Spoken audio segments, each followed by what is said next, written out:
your crew were love, man, cause now you alone. Yeah, get out of my zone, man, cause now you alone. Love, get out of my zone. Nah, cause they don't want it with me. Love, you gotta cry with me. Love, cause y'all don't want it with me. If you start a fire with me, then you're never gonna stop me. Nah, cause they don't want it with me. Love, you gotta cry with me. Love, cause y'all don't want it with me. If you start a fire with me, then you're never gonna stop me.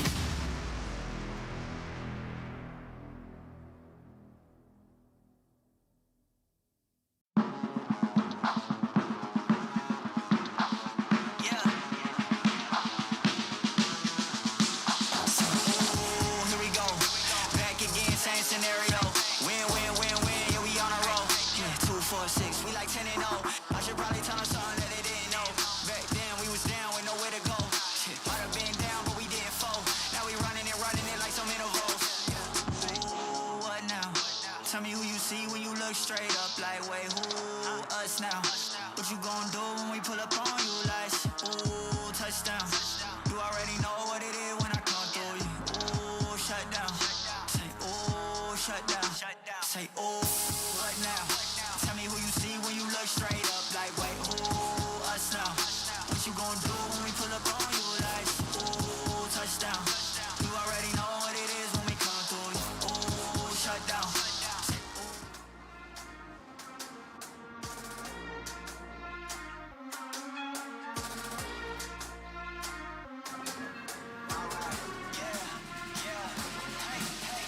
Can't stop, won't stop going till a player on top know it. Rooftop penthouse suite. If you really want it, gotta own it. Fight through it, we was at the lowest. Blood, sweat, tears, the components. Riding all year, now's the moment. We are not friends, we are opponents. Yeah, I'm coming for mine. Yeah, I'm making a play, the game on the line. Yeah, I've been on the grind. Yeah, I jump in the spot, I made it my time. Yeah, look in the sky. Yeah, the stars align, no shade to shine. Can't stop it already. Emotional work and devotion, we put in this time. Look. You won't stop my stride. I'll just break your line. I don't tolerate wasted time. You take us down, keep sliding.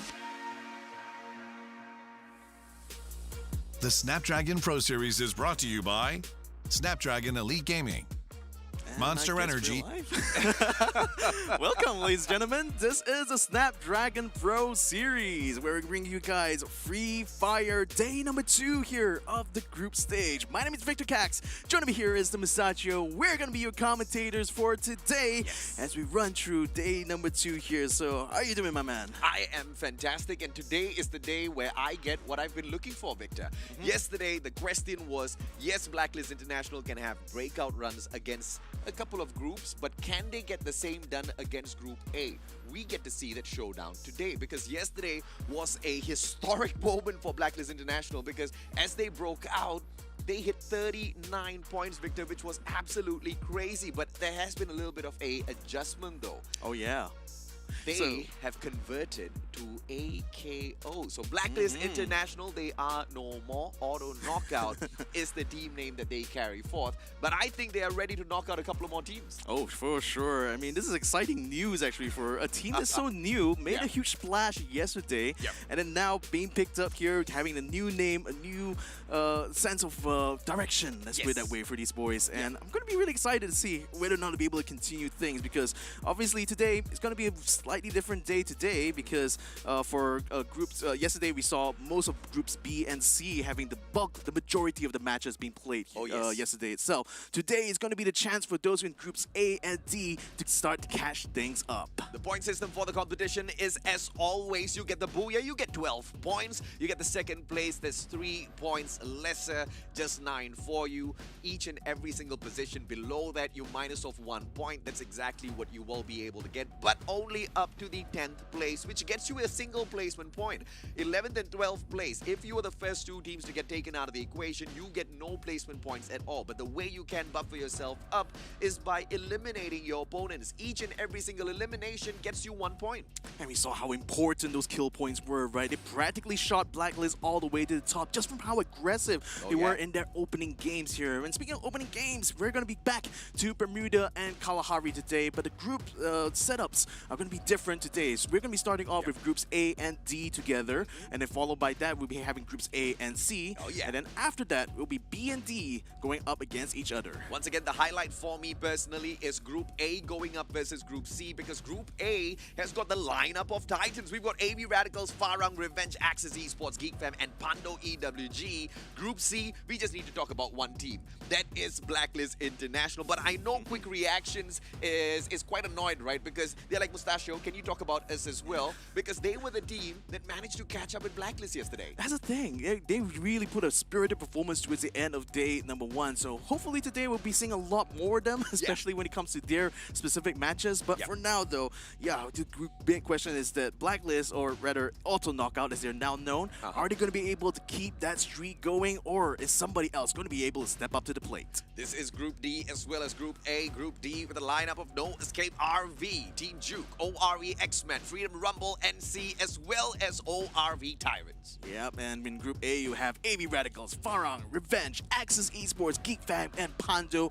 EWG. Surely the powerhouses in this group here, and certainly with Group D, they're going to have a lot to work for in this particular couple matches. And we did see a lot of the teams from Group D just struggle a little bit in the competition. I mean, you're talking about ORV X-Men over the number of games that they played yesterday, managed to only pick up 6 points for themselves. But the one team that managed to pretty much stand out a little bit is NC. We expected them to be on a breakout run, but it wasn't the case. Albeit, I mean, that being said, they only played 2 matches yesterday. So today is the true test to see if or not NC has managed to do or managed to kind of master some of the rotations as well as the strategies to dominate this competition. Because yesterday wasn't a bad start. Yeah, it wasn't a bad start actually. The thing is that they will have hope to get a lot more points yesterday itself, because it definitely will make the rest of the days easier. But again, today is going to be the best chance for these teams here to start to catch up to the rest, especially those who are on top of their overall standing. So let's talk about these 3 teams right here: Farang, Axis Esports, and NC. We did see some of the actions yesterday, but what's your impressions about their performance so far? So far, Farang has been a tad bit disappointing in terms of representatives for Malaysia at the Free Fire World Series last year, and the last World Series, and they, couldn't really live up to all of that expectation, right? They've kind of fallen off the face of dominance when it comes to Free Fire, but we are expecting them to spring up anytime, because we know that players have raw talent. It's just that this is just a downtime for them. I don't know whether or not it's a problem with the amount of hustle that they're putting into the competition, or it's just bad luck, man. Sometimes, I mean, you cannot deny that sometimes luck may not be on your side. But that's the thing about competitions like this, is that you want to be able to train your own core abilities and your skills and your the communication you have on field to overcome that the luck that you may or may not get during the match itself. But nevertheless, though, especially for the Malaysian clubs, I really want to see them step up, because it's very competitive. When you talk about Free Fire, you got so many different regions competing. This one is kind of like a real true test of one's ability, when it comes to competitions like the Snapdragon Pro Series. Speaking of NC, at the moment they are on the 14th spot. 13 placement points, 13 eliminations with a total of 26 so far, but only 2 games played. Today they make their 4-match run, and we get to see if or not NC can maintain consistency, because in the first match that they played yesterday, they got the 3rd place, and the second match was the 6th place. You want to see consistency as long as they are, I guess, in the top half, which is the top 6. That's a decent enough run, I would have to say. If they can bring in the consistency, if you can just chip in about 10 points every single game, you're Gucci. They've got 26. They're doing slightly above average. Yeah, here is the overall standings. Of course, Blacklist, aka Auto Knockout. Hopefully we'll be able to change that name now that they've completely rebranded. Stop breaking their hearts. I know, right? Yes, there we go. Auto Knockout having the bulk of the points from yesterday. They have a total of 74, so that's the benchmark. I think think the teams in groups A and D will have to work on in order to meet. And of that regard, we're seeing teams like Bloody Hits, Farang, Expand. These teams, I think, will have a really good chance of challenging Auto Knockout for that top spot. That I'll have to agree, right? Expand yesterday had, I believe, one of the most abysmal starts to the competition. But we saw that during the MCPS Major Season 4 as well. Expand is not a team that starts things off hot, mainly because these boys sometimes get in their own heads, right? That confidence builds up and turns into overconfidence, and overconfidence usually leads to a lack of preparation. They weren't prepared yesterday. One of their headphones were broken. Aye. They couldn't communicate. They bombed out the first 2 or 3 rounds only to make one solid run in there. But through a little bit of questionable performance on day number 1, they still managed to pick up 44 points. That is actually very impressive. Again, it's a testament to the skill that the players themselves already inherently have. So hopefully that will help them carry forward into this competition here and make sure they get themselves up on the board. But speaking of which, when you look at the other side of the board there, Revenge, NC, ORV Tyrants, I think these guys do have a chance to try to get themselves a little bit up, but they really need to step up in terms of their performances today. I mean, they've got only 4 days before we decide the top 12 who move on to the regionals, right? And you have to put each and every single day at the top of your priority. Every single match counts. Every single point that you pick up on the battlefield counts. Yes, you've got your option to revive your whole squad if things go south, but how many times are you going to be focusing on the revival option rather than the safe play option, right? Because every time you do get revived, yes, you've got a second breath of life, but you get back into that match with absolutely nothing on you. You've got no loots. You've got to start back from scratch, and you become a burden to your team. That's not the best of strategies. Exactly. If you get eliminated, that's like time basically that you could spend on the map there to get better loot, to actually be a bigger presence on the map. It's just completely lost. You know, you're just at that point, you're just going into recovery mode, trying to regain the ground you've already lost by that point. So again, having that really good start is very, very important. You cannot rely too much on the revives there to bring you back in the game. It's always going to be about whether or not you can actually continue to suppress all the others, and you can't do that when you're not on the map. Then I'll have to agree, Victor. But you know, yesterday was just day number 1. So day number 1 jitters, day number 1 little boo-boos that have been made out there on the battlefield, I think will not be happening on day number 2. And if anybody is wondering why do I have a cute little slick on my finger, I had a little bit of a gardening accident again. There's just blood oozing out of my finger. And you know, I wanted to take MC today, man. I wanted to say that I can't shoutcast, but I thought it wouldn't be enough of an excuse. I mean, luckily you're not actually playing this game right now, because having a broken finger is going to be very hard for you to actually use your phone at the moment. So yeah, thankfully you're not actually in competition. I'm just using my voice. The voice box is fine. Exactly. The tools of the trade here for all of us here in the Snapdragon Pro Series. But yeah, we're going to be getting ready for that first match. It's going to be on Bermuda once more. I mean, having seen the games from yesterday, are you going to be expecting different things to happen today as far as like strategy is concerned? Because at least I think for most of the teams, yesterday is a very good opportunity for them to get to grips with what the different teams' plans or tactics are going to be. So I think like it's going to be fair to say that teams that are going to be able to not only get to grips with that, but adapt to these strategies here are going to have an advantage today, aren't they? They most definitely are going to be, right? Because, you know, knowledge is power. And anybody that has done their homework will know a few different things to look out for.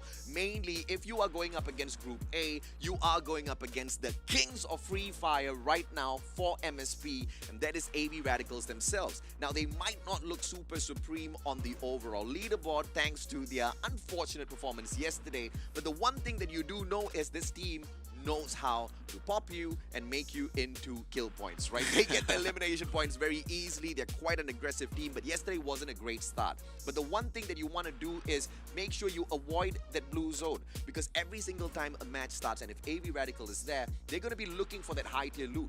And every single time you drop on in there, you're potentially putting yourself into a 50-50 match against the ones who are going to represent the Philippines at the Free Fire World Series. The question is, do you want to make that bet so early in the competition, and do you want to take the risk? See, it's that risk versus reward type of argument, isn't it? You know, you take the extra risk in the hopes that you're going to be rewarded with better loot that's going to help you in your Correct. battles against the other stronger teams. Yeah. So I think there's got to be a balance at some point. Absolutely If correct. things don't work out for you, if you try to go for that risky strategy and it doesn't work out for you from the get-go, then I think it's time to fall back to something a little bit safer. And I'm not saying don't try it. I'm saying just be very wary of, once you do go ahead, don't repeat the exact same mistakes over and over. I mean, if you hot drop AV Radicals or any other team, as a matter of fact, if you know you can take control of that engagement and be the one who rises up on top, keep doing it. But if you've already gonna tapa one time round, don't keep running into the exact same fight over and over again. It's just not gonna go your way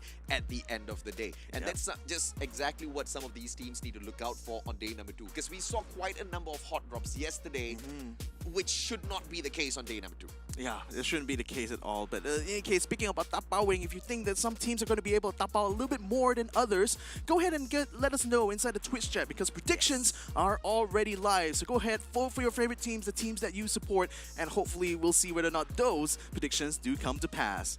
What's your prediction, though? Who do you think is going to dominate today, Victor? Because yesterday was a day of surprises. We expected AV Radicals as well as Expand to come out of the gates, just absolutely busting through teams. But instead, they were the ones who were bombing out super early. I mean, I think one of those rounds, AV Radicals got taken out in the 12th spot, and following that, Expand got taken out in the 9th place. But do you expect these two Titans to make a strong comeback in here today? Again, you have to look at their past performances, right? They have been traditionally a very, very strong team. So I'm still hopeful that they're going to be able to make things up. And I think today in particular, it's going to be a lot better, because remember, yesterday, those two squads only had 2 matches to really show themselves. Absolutely, So there's man. not really a lot of time, not a lot of data, so to speak, to really gauge their performances for this weekend. But nevertheless, ladies and gentlemen, we're now live on Bermuda. This is the first game of the day here. Teams have already dropped on. Let's see what is going to be their positioning. We already see a hot drop between Axis and one of the members of ORV. In fact, I think RV is already getting themselves in the mix here, getting some kills there. A new kill leader on the board there, so they're certainly putting in a lot of hurt onto their enemies. Flightpath does not allow AV Radicals to get to that high tier loot zone, and instead they go in here to hot drop the one and only ORV. 2 players down on the ground already, Ritus as well as Ramiel. They need to get picked up right now, and it doesn't seem to be like there's anybody else within the vicinity to punish the players of AV Radicals. Revenge is just a stone's throw away, but Shah is going to keep all of them busy. Wow, I mean, number 1's actually separated from the rest of his team, and they actually found a straggler around the outside. Voidface taken out of the game there, so maybe that is exactly what they need at this point, because that's going to put RV very much far down, with AV Radicals still having their full squad up to strength. Now, Tinamo is going to go ahead and scout around this area, pick up some loot, but he's got to watch out, because I think there's Revenge that's around the corner, and they certainly don't want to bump into that, especially having just recovered from that last team fight. And with the risky play of Tanamo, they should be able to surround the compound of the players of Umbrella. And it looks like Revenge might just be able to get that done right. They are trying to back away towards Bullseye ever so slowly. Tanamo has got his eyes on them, but I don't think he's going to be making the mistake of just rushing into that battle. Pando EWG, on the other hand, looks like they are going to be safe and comfortable. Axis Esports quite far away from all of the rest of the players. Seiya, on the other hand, for ORV, looks like he's going to be in a very, very difficult position in a few moments, Victor. Maybe so. I mean, he's definitely scouting, and already he's been spotted, taking some damage there, and he's got to be very careful. Right now, Tyrants, they only have 2 members left, Seiya and Pong. They cannot afford to lose additional members, especially at this stage right now, because at least having a duo going around still allows them not only to collect information, but still have a potential to get the revives back. But with Geek Fam already very much hold up in this tower area, it's going to be a bit hard for them to get an attack. Tinado will want in the meantime, getting some shots done from top there, but it's going to be Revenge actually putting the first knockdown onto them. Now they're trying to fight back here, and looking not too good here for AV Radicals. 2-1's going to have to get down on the ground there to help out his teammates. But unfortunately, they get themselves completely taken out now, so I think it's a little bit too late now. 2-1's going to have to peel out of this area post-haste. Yeah, smart plays by Ritus here. Immediately buys back Wine, their best CQC player, and then he chooses to run away. Before doing that, if he had managed to jump away first and then revive someone, you are just going to be betting on probabilities there, right? So he takes the risk, buys back one player, flies away towards observatory, but thankfully nobody's there. Wine joins him as well. AV Radicals, 4 eliminations, but 2 of their members are waiting to be brought back. Now, this is a team that we wanted to highlight from the start of the competition. They're called Revenge, but they used to be known as Orange Esports. And now this team has just been so tremendous from day number 1. Yeah. During MCPS Major Season 4, they were nothing in the competition. They really weren't trying at all in terms of dominating any of those rounds. But out here, yesterday they had a hot start. Today, they're off to a great start as well. Exactly, the refresh and the rebrand certainly doing wonders to them right now as we see the other ORV team. And here's the Farang right now. Finally, we're getting to see them on the screens here. They're just going to be wandering onto Riverside, which actually isn't being held by any team in particular. So these guys just been going around gathering that loot. And look at that, 4 health packs. That's going to be a lot of value for them for sure. If there's a lot of tools for them to use in that area, it's right now Seiya finding himself in a tight spot here, gets knocked down. Pong, unfortunately, is not close enough to help him out, so unfortunately, he's going to be left out on the lurch there as Axis moves in to try to finish that one member of AV Radicals off. Can we talk about how Ritu's just holding his own out there? The guy's on a solo mission, but now Axis Esports with the perfect opportunity to snuff out a strong player on the side of AV Radicals. Ritus has been spotted out. His head's taken out. Will he get taken down? The glue wall is his saving grace for the time being. One good nade is not going to do much. Oh! Hits the second bounce, not cooked up just enough. Ritus, on the other hand, backs away, and Raf tries to take him down. Neptune, CQC, double barrel in hand, but the Mag-10 in the hands of Ritus, not enough as Raf shoots him down with the AC-80 from afar. Neptune was saved in that very moment. Yeah, I mean, having that high ground there allows him to just basically keep him 2-1 suppressed the whole time, and Wine-1 unfortunately was not close enough to be able to bail out his teammate. Now he's going to have to play the solo game from this point on, so very, very terrible start right now for AV Radicals. I mean, they're just been... I can definitely see that teams will be targeting them a lot. I didn't expect they wouldn't be able to handle that kind of pressure. At the end of the day, you're not looking for the #1 spot because this competition, the next 3 days, including today, does not offer you any bit of money at all. There's no prize pool attached to the qualifiers right now from the group stage. When you hit the regionals, there's still no prize pool just yet. The challenge here is to get yourself into the challenge season, no pun intended. That's exactly where all the moolah lies in wait. So how do you even get there? In order to get to the regionals, you just have to make sure you're in the top 12. Now, you don't have to reveal all of your strategies, Victor. So AV Radicals, to that point, is pretty much very safe in the competition. They just have to put out their mediocre performance, and they're still good. The ORV now up against Juke, and Asa66 gets knocked down on the ground. The 2 members up on top are going to try to keep suppressing fire going on as quickly as it can. Unfortunately for them, ORV does have a lot of cover here thanks to this one little cabin. So the rest of ORV regrouping right now at Plantation. They still have the really big problem with the 2 guys up on the hills trying to figure things out. Trying to figure things out, and I'm trying to figure out the audio. Plantation, ORV, 4-man squad. Nobody else to tease them just yet. Farang, on the other hand, breaks away. Juke has got a slight elevation advantage in comparison to Revenge, who are on the approach from the back. Axis Esports about to join the fray as well, and Geek Fam has barely made any noise whatsoever. That's the thing, like, even though they've been a presence around, I've not seen even a single elimination done by them, so this could be a little bit of a setback for them in particular. Now, I wanted to highlight FRU just now because they actually made excursion over to Sentosa before the circle came up. I wonder if they actually picked up any good loot though, but it doesn't seem like they're going to be having any encounters anytime soon. Very far away from that circle, but in the middle of that circle, Juke already has a really good position because already having 2 guys set up on that hill means that they can definitely either keep suppressive fire on the other squads that are down on lower ground, but they also will be able to gather so much information about other teams trying to make their way to the circle right about now. And you clearly see the pace difference in comparison to yesterday, right? Yesterday we had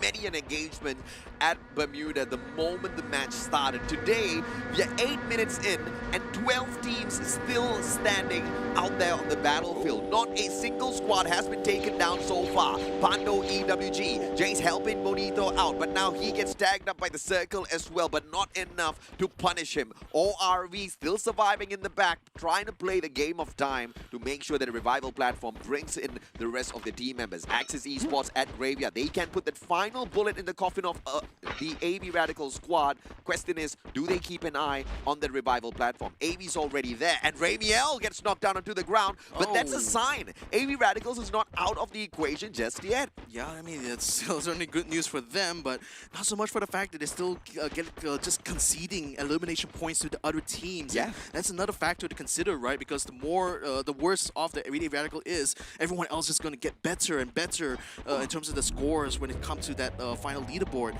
Nevertheless, though, our RV at the moment still having a couple of members still outside the blue zone, very far off, but look at that, EWG has a car so they can very easily get back into the safe zone, no problem whatsoever. Not so much for that member RV though, he's very much left on the lurch. He definitely would have heard the car move away, so we should know he's clear now. Should be rushing to get towards the safe zone, but look at how fast that circle is closing. I'm not sure if he's able going to make it in time. He's going to have to spend all of those health packs right now, which could potentially hurt them in that final circle. But I have to say props to Phrase because he played a masterful strategy there. He bought back Gym Quest. He knew he could not run past the team and get into the circle, and therefore buying back one team member. Yes, you spend your coin, but that's a very worthwhile purchase because if at all things do go south, you still have another person in your team that you can count on. Now you've got two players who can split up and bring the rest of the team members back in. But remember, this was the point we were talking about, Victor. Yes, you can play the game of revival, but so late into the circle, you're barely going to have any loots.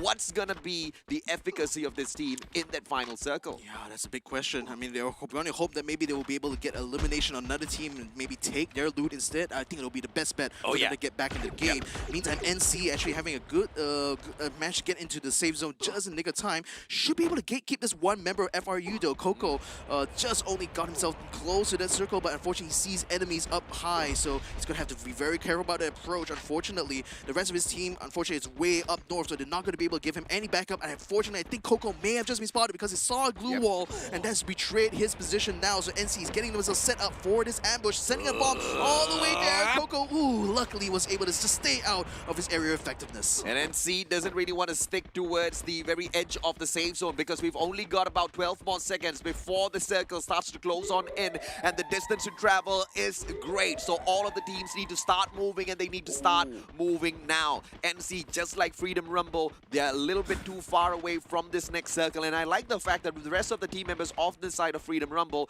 just continue to run away without Coco. They're like, Coco, brother, you kind of got left behind because you made your own decisions. Now you got to back yourself up. But you know what? Like NC, I don't think they knew that the member of FRU they saw was only a single member because they thought there was a single squad. That's why they started to peel away. But that's going to wander them straight into the rest of FRU though. So that might actually work out for them. In the meantime though, battles now forming between Axis and EWG. Axis already set up inside the building while EWG is still outside, only having the trees for support right now, and probably any glue walls could use unless that glue wall buster is completely make themselves wide open for an attack. And look at that, Fall MX doing a lot of damage. Another blue wall buster comes out. They want to try to take out Fall MX. Only one. There's the shot. There's the knockdown. Now they're going to go ahead and try to find the other members of Axis who have wrapped around, trying to flank them on the left-hand side. Now Axis still stays on the rooftop. Unfortunately, the safe zone is closing in around them. They have to finish this fight as quickly as they can. Glue wall preventing 666 Rad from being able to get the kill down. He comes in, finally gets a knockdown, and Axis finally stabilizes the smash. Triple kill there for 666 Raf. Oh, fantastic. The Indonesian import still bringing in the effect for the side of Axis Esports. But now, up against Geek Fam, what will Axis be able to do? Who will have the first shot? It's all about the positioning here as well as a little bit of luck. Who spots who first? Just beyond this wall, one good grenade can put them out of commission. But that wall is going to be quite the hindrance because they need to circle on around. They can't step outside of the circle. They have to go on through from the right-hand side. This is such an awkward position here for Geek because they're receiving fire from across there, and they're trying to keep alive, and now it is given an opportunity for Axis to go ahead and overwhelm them with absolute numbers. Unfortunately, it doesn't seem like it's going to work out well for Geek though. Farah continuing to keep that suppressing fire, just baiting Axis to go ahead and finish. Geek Fam loses out. They only managed to nail 10th place right now. Oh, that's just so bad. Now, Axis is going to try to fight against Farang this time around. Yeah, smart plays by Farah. Farang nicking away all of those kills as Axis as well as Geek Fam go head-to-head against each other. Farang was the biggest winner in that engagement, but there were not a lot of points stolen away. Axis Esports still has got quite a bit of lead over them with all of the eliminations picked up so far. Now, as Farang circles around towards the left-hand side, they should run straight into Freedom Rumble, whereas Axis Esports will run straight into the hands of Juke, and Axis does not have cover. AV Radicals, though, can keep Juke a little bit busy. That's going to be the opening here for Axis. Axis sends in the drone, gets that extra bit of information. Just the perfect opener to get into the next circle, Victor. Oh, look at that. AV Radicals jumping into the fray as well. So Axis is going to be facing a two teams up against them. Juke as well as AV Radicals. ORV Tyrants in the meantime got themselves taken out, and NC is also getting into a battle as well with FRU. So things are just heating up right now. Yeah. The circle here, it's getting a little bit too crowded. Now they're trying to thin out the herd. And Flame makes it back just in time so that they can steal the kill away from AV Radicals. Now AV Radicals up on top on that second floor. Raph says, hello, my friend, with the Charge Buster. Busts him down. Dude gets dropped. Dynamo trades one out just to get taken down. This is Kemal and Dawn taking Ace out of the equation. AV Radicals have got two more players to depend on. That grenade is not going to be of any help whatsoever as Dynamo goes down. But Hundo EWG smiles year to year. Dynamo taken out of the equation, all thanks to Jace. AV Radicals once again suppressed against all of these other teams that are hungrier than them. Yeah, 6 teams remain, now 5. The Pando EWG loses their last member, Jace. So now things are going to be very, very tight from this point on. Yeah. The circle lands right out in the field there. Only 3 trees for cover. So that's not going to be a good proposition for anyone to try to go out there first. But Axis nevertheless sends one member out. He's going to try his very best to put himself right in the middle of that circle at this point. NC is on the left-hand side. Farang on the right, already losing one member. Too bad. Getting himself knocked down right now. So they're looking a little bit worse for wear at the moment. White one gets knocked out. AV Radicals gets eliminated. 5th place is the best they could do. And NC still alive and kicking, taking out the final player from the side of AV Radicals. But the fight is not over just yet. But look at NC's setup. They send 2 players towards the right, 2 players still outside of the circle. 1 to deal with the players of Axis Esports, 2 others to deal with the Revenge. Is this a good strategy? Farang, as they get eliminated from the equation in that 4th spot. NC is in hot soup. 2 players taking on the whole squad of Revenge, and NC goes down. That was a terrible setup. The strategy was off. Revenge, this is what we are talking about. This is the team that was highlighted yesterday, and after breaking away from Orange Esports, they've got new life breathed into them. 2v2v1, and then now it's only 1v2v3 as we come in, as Revenge has a man advantage. They will use that to eliminate NC, taking out Ryu. So now it's Axis versus Revenge here. Revenge does have the numbers here to work for them. They do have the glue walls already set up, so they're just trying to approach as quickly as they can towards where Revenge is. As now goes front of Neptune. Good little shot there, as well as a grenade. That's forcing Neptune now to back out. Now the glue wall buster is going to come out. Neptune gets caught out in the crossfire, and now the Revenge comes out Axis Esports, and they get the booyah. What a Revenge victor. We were talking about this team yesterday, and we were asking, man, Revenge, yes, but Revenge against whom? Because the last time we spotted this squad, they really were not picking up anything for themselves at all, but they look like a team that has got a breath of new life, the breath of Revenge, and they really want to prove what they're worth out there on the battlefield, and it looks like the Snapdragon Pro Series Season 2 for Asia Pacific is the perfect place to get that done. I think they all drank a can of Monster Energy before this match.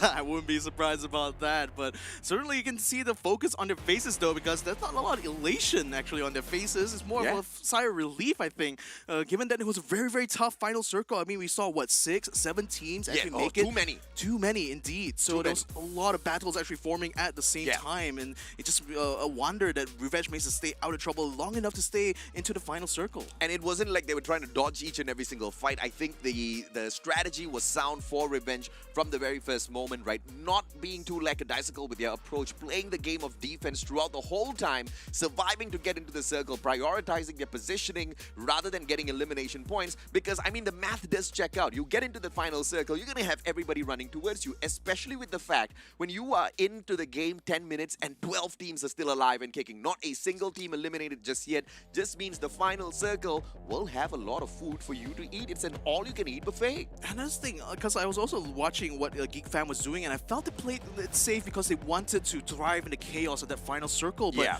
they got themselves eliminated so early. So Yeah. I kind of question that strategy at this point, because it seems like teams that are actually a bit more proactive, especially during the early to mid-game phases, seems to be that's the way to go, because the teams that actually do apply that strategy are the ones that we're actually seeing on the first page Yeah. of the leaderboard. So I think Geek Fam may need to change things up, because if they stick with this strategy right here, it's not going to earn them anything at all in these few matches. Yeah, I mean, that only managed to earn them one, and I can say one really is nothing. But although Revenge does manage to get the booyah, it's Axis Esports that claims that #1 spot with 17 eliminations to their name. And AV Radicals, because of their hustle in terms of elimination from the very start, although they pick up the 5th place with 6 placement points, they still do manage to climb up to the 3rd place with 15 overall. And seeing that 4th place, once again, still doing decently well in the competition. Yeah, but decently well may not be able to get you too far, especially now that this is going to be the chance for these groups A and D Yeah. to just catch up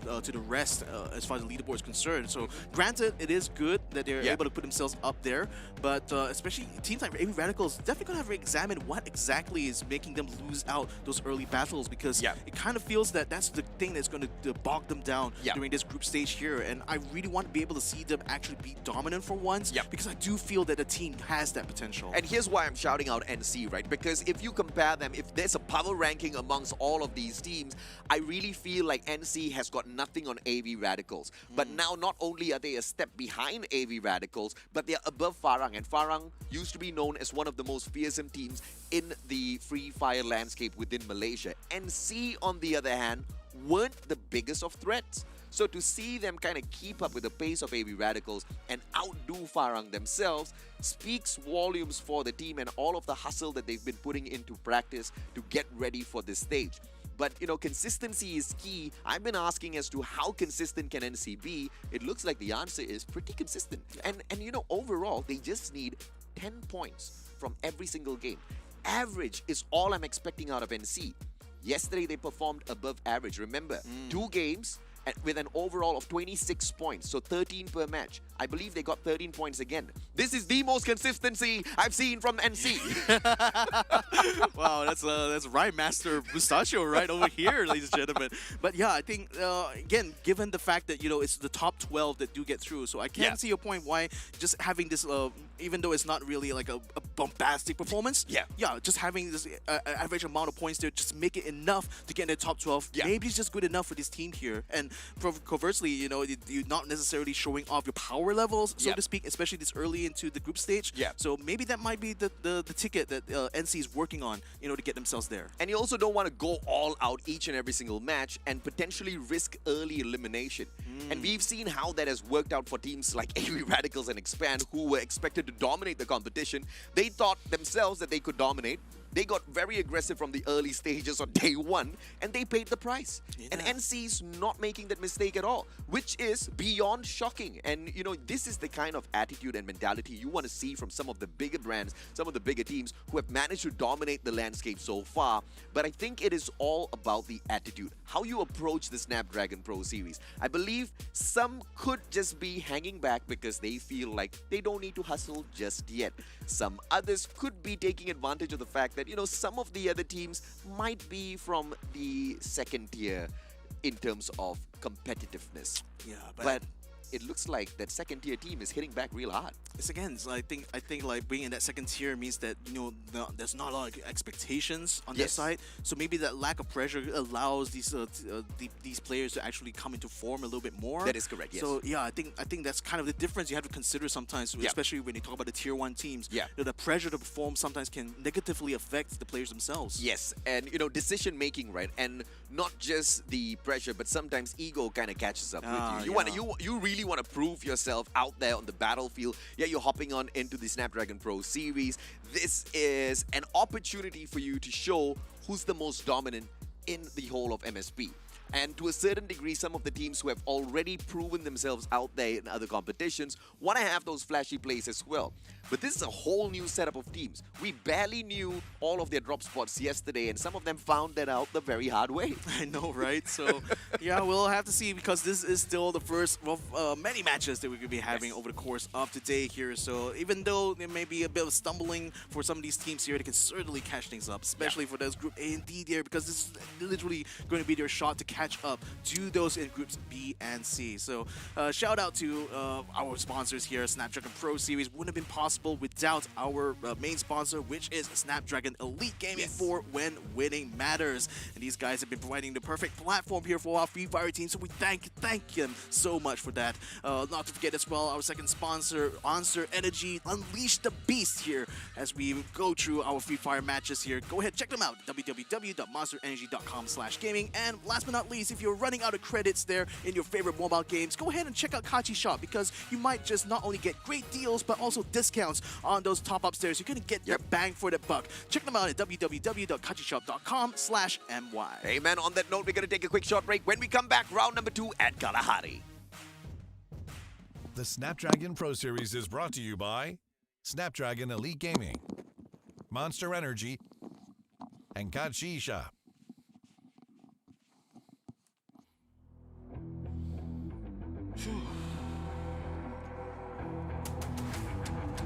I gotta get it, I'm on the mission, snap any minute, casually winning. Stop tripping on me, stop dissing on me. I got a dream, can't take it from me. My fire's burning, now I'm always learning. Tell me where to go, man, I'm on a journey. Yeah, I can't explain it, I get excited. Keep it 300, King Leonidas.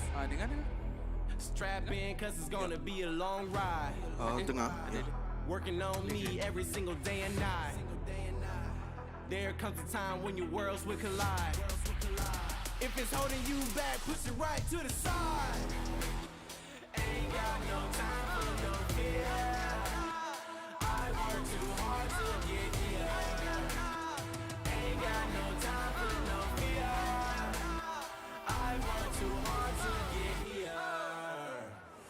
I don't got the time, put me in, coach. I've been going hard, time to let it show. Everything raw, give it to me now. Let me have the spot, man, it's going down. Gotta get it here, I don't wanna wait. Take what I want, then I go train. Gotta get a win, I won't lose the game. This is my year, I ain't gonna break. Strap in, cause it's gonna be a long ride. Working on me every single day and night. There comes a time when your worlds will collide. If it's holding you back, push it right to the side. Another level, I will never settle. Mind over matter, get the gold medal. On another level, I will never settle. Mind over matter, get the gold medal. Ain't got no time for no fear. I work too hard to get here. Ain't got no time for no fear. I work too hard to get here. On another level, I will never settle. Mind over matter, get the gold medal. On another level, I will never settle. Mind over matter, get the gold medal. On another level, I will never settle. Mind over matter, get the gold medal. On another level, I will never settle. Mind over matter, get the gold medal.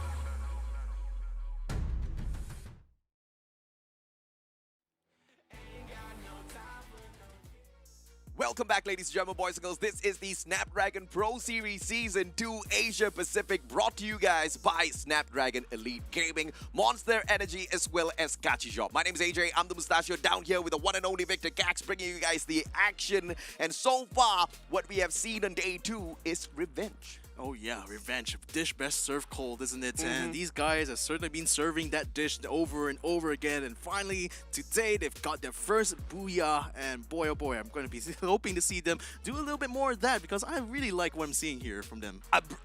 Dude, I just have my mind blown by revenge.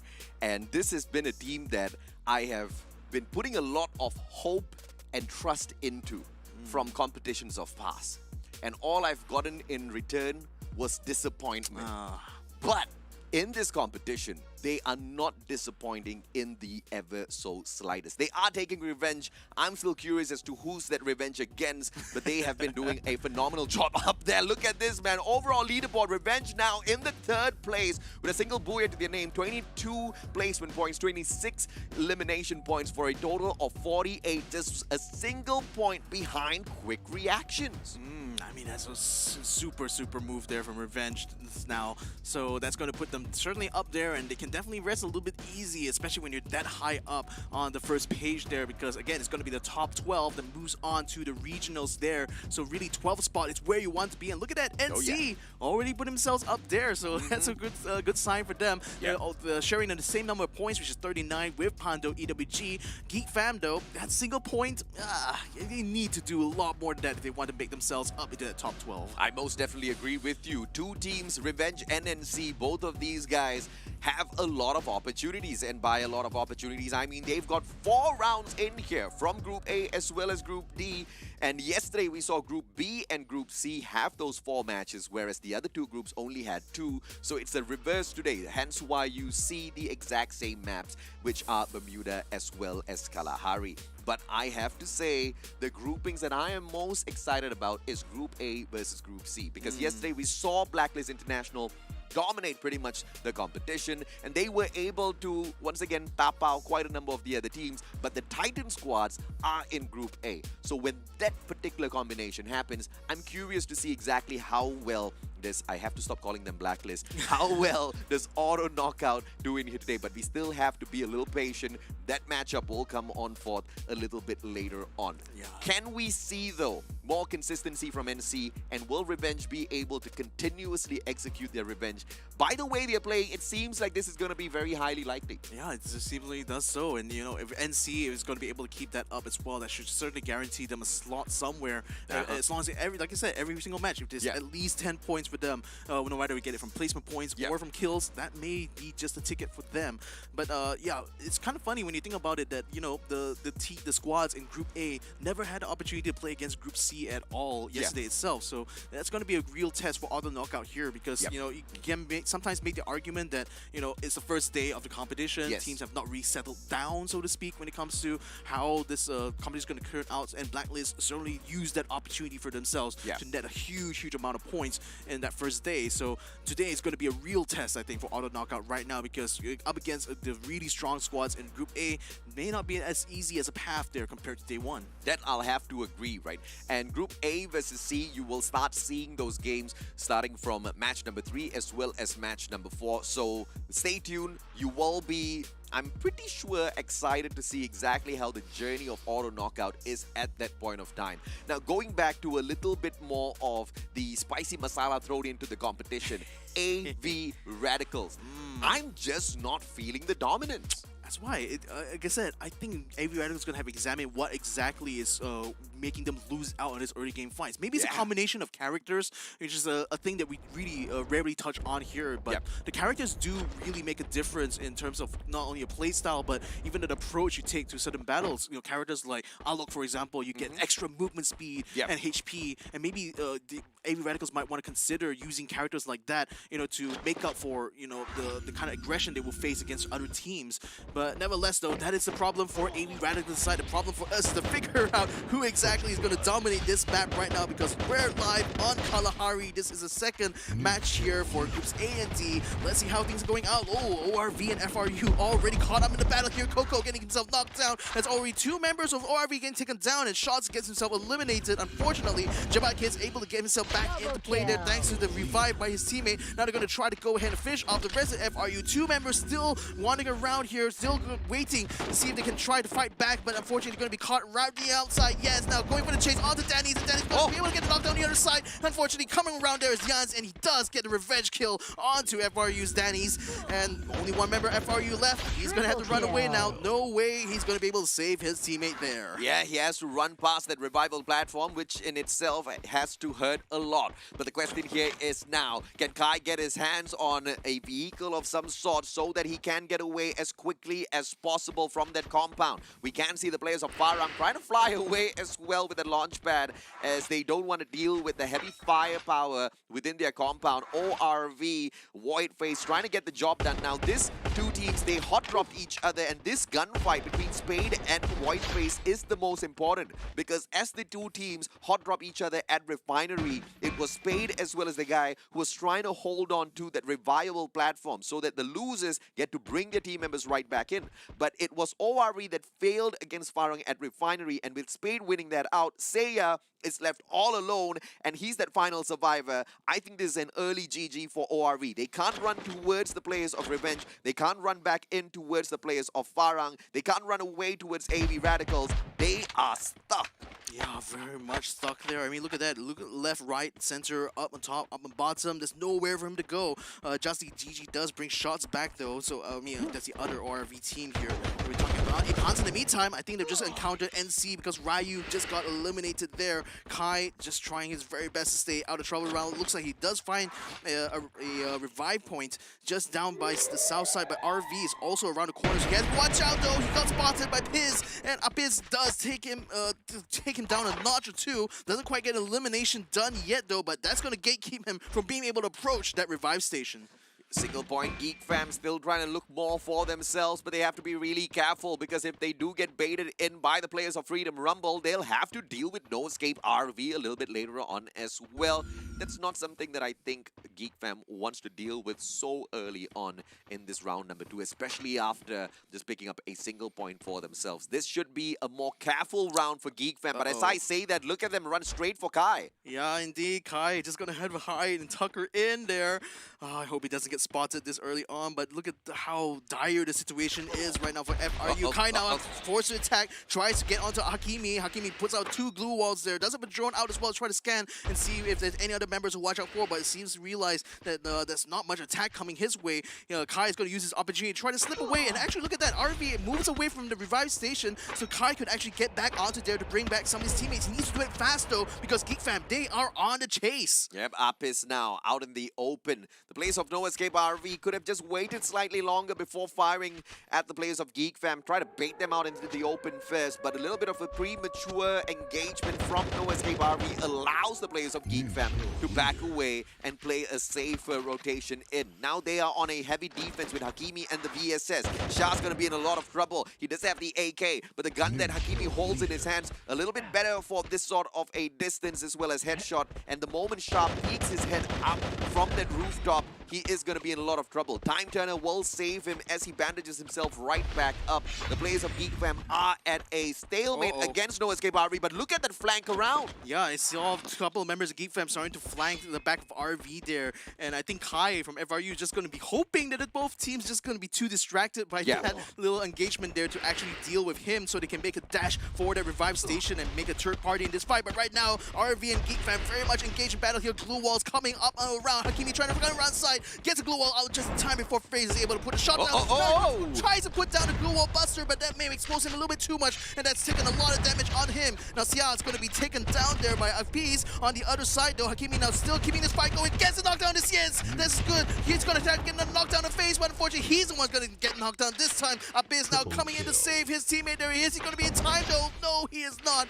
That's going to be the end of Hakimi. Unfortunately, his FaZe gets his teammate back up. He's actually he's only the one standing right now, so he's in a very dire spot here for RV. He needs to get Jimquez back up, but where is Jimquez? He's very far off, and Geek Fam's keeping him gate kept. So now Geek Fam has the man advantage. They will be able to keep FaZe away from his teammate. FaZe now, unfortunately, it's very wide open out here. He can't really pull away from his battle. He needs to get a knockdown. Look at that from the sky. RKO there, and look at that. Noscape RV eliminated the 11th team. The 11th place is the best they could do here. And Revenge taken out in the 10th spot. The winners of the previous Booyah have bombed out pretty early this time round. AB Radicals seem to be the very next one who might be in trouble as ORV catches up with the players of AV Radicals. Ray Miel says goodbye to Wine as he backs away. So Wine is gonna just be the guy who's that little black sheep, the sacrificial lamb to hold the whole squad of ORV back. What can this boy's gun skills do? Ramiel buys back one team member. In the meantime, Wine keeps the rest of them a little bit entertained. Jasly spots him out, and here comes the full-on fury. Jan has the Mag 7. Wine gets spotted out. Double barrel in hand, needs to turn around. It's Kids right behind him. Wine gets Kids! Jabat Kids down on the ground, but that's just a knock. No elimination just yet. But good play by Wine. The distraction was perfect, and he bought enough time. Yeah, just buying time for the rest of his teammates to set up in another location, and I think it's still working out well for AV, even though they conceded at one kill point there to ORV. So in the grand scale of things, not too much damage done. Yeah. AV Radicals are still in the game right now. Unfortunately, ORV is quite close to the next revive station, so if AV Radicals want to bring back another member, they will be forced to make an engagement. The next circle coming out still also keeps Refinery in play right now, and Farang have done a setup here in order to try to keep control over that. Now that they see the circle is favoring the Refinery side, it looks like it's going to be high time for them to make their way there. Unfortunately, if Danger Zone does appear right on top of Refinery itself, and finally it does get away now, so Farang will have free reign to take over control of that side, the most important site here on Kalahari.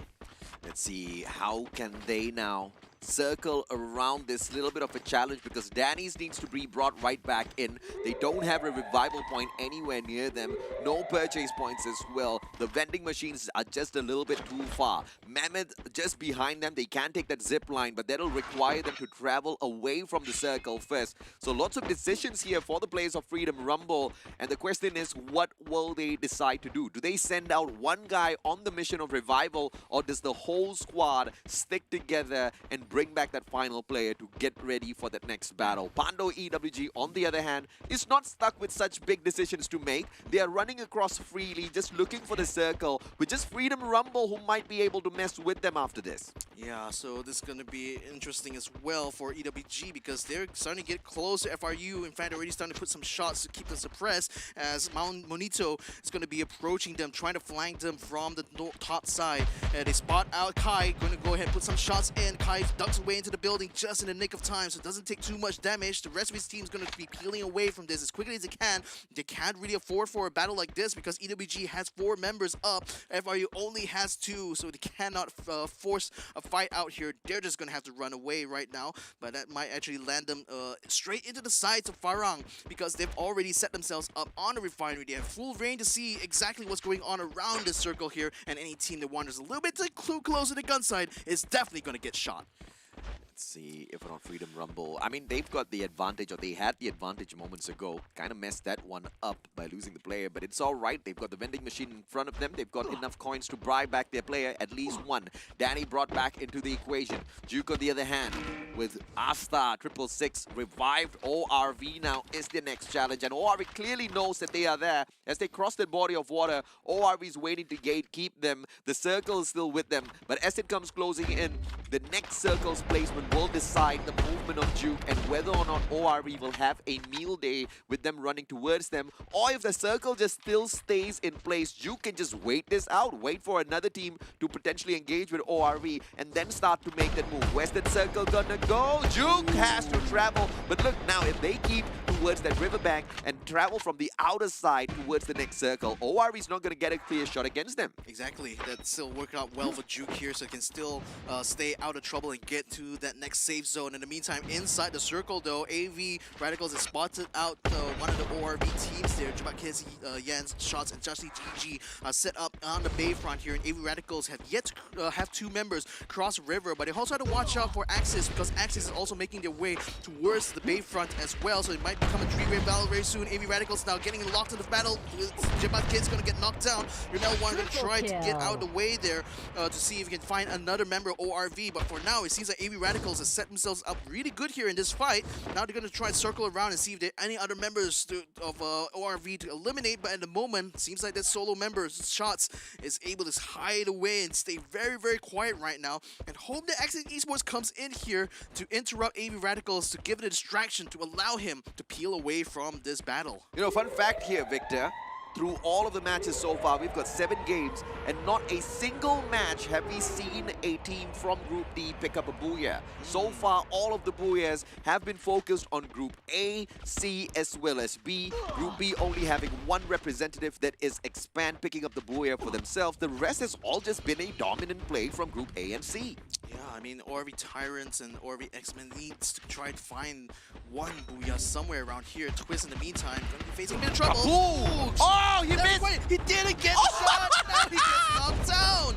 Ay, ay, ay, ay, ay, that was really bad. Now Pong tried to recover, but unfortunately, it's only so much you could do in this situation there. That was such a bad move from ORV, losing the fight from the get-go here. Now, there's still two members up, set up on top of the building there, so they were gonna just hunker in right now and hope the EWG doesn't try to force an issue here, but I think this is already looking so bad for ORV because EWG has them dead to rights here. It's going to be kind of hard for them to maintain this positioning here. In the meantime, Voidface gets himself on the ground here. Kai actually is down by the cliffside here, hoping to avoid things. That's Glue Wall Buster going to be coming out. Voidface going to lose this Glue Wall very soon. Sets up a second one just in time, but takes damage from the other side. Grimven finds a way to flank him there. Now tries to jump onto him there. Voidface attempting to escape right now, but his path is being a little bit blocked. Rinven is going to try to run away here, but right now he spots Seiya on top of the building, tries to get some shots, gets to the building right now as the blue zone comes in around them, forcing them now to rush towards the safe area. Now EWG is going to be battling, going to be storming the front here, storming this building, and they're going to want to flush Seiya out. Yeah, Seiya, he's gonna hold back the whole team, and he's got a little bit of a backup here. Voidface slowly catching up with the rest of them as Farah drops Sky. The final player of Freedom Rumble has been taken out in the 9th spot. Seiya from up top. Voidface tries to play the game of distraction as Yasta now gets dropped by Farang as well. Geekfam gets caught in a battle with the players of Farang. One good grenade. Nah, it's just a glue wall melter that's just gonna be teasing them just a little bit, taking all of those glue walls out of the equation. A grenade though could have done real big damage against the players of Geekfam as that window was not barricaded just yet. 11 eliminations so far for Farang. Yeah, and the thing is, AV Radicals is also starting to attack them as well. They took out Jezeboo though, so Farah is going to have another problem on their hands very soon, and they can't stabilize this. Now, at least going to be able to keep Geekfam contained within that building, but AV Radicals, they're wandering around. They're trying to find extra kills here. They know this is going to be an opportunity to get some because there's still 8 teams in the circle. It's getting very crowded right now. They just need to try to find an opening here and hoping that Farang will be weak enough to show them something here, but right now they're still very preoccupied with Geekfam here. We'll attempt to send one member out. The grenade's going to come out. Doesn't quite get the elimination done, unfortunately, though. So Farang still content to try to stay in this spot right now, but Geekfam is very much still stuck into their building as well. Another glue wall buster going to be sent out. They want to try to prevent Geekfam or rather burn out whatever glue walls that Geekfam still has in their inventory right now, but fighting a war on 2 fronts, very difficult here for Farang. They need to be able to manage this very carefully. Approaching the end of the 4th circle, and we only have 4 teams down, which means this is gonna be a party. Hey. Way too many teams are alive in circle number 5, and all of that's just gonna ensue in just breaking out chaos. Axis Esports stuck in a terrible place. That glue wall melter gonna melt down one after the other, but a great glue wall will hold the players of AV Radicals just outside. Deuce jumps on in, and his double barrel will not do much damage as a great, perfectly timed glue wall is erected by the players of Axis. Exact, Raph, and Flame, they heal themselves up. AV Radicals have an option to back away, but no, they still want to bash their heads in. They want to take all of the elimination points on the players of Axis. Yeah, they're still trying to storm it and try and bust right through the glue wall here. Knockdown's going to be coming all around. T901 able to put it on glue wall just in time. Now he's going to try and use his shotgun here. Taking one. Ooh, the grenade launcher though from 66 Grab.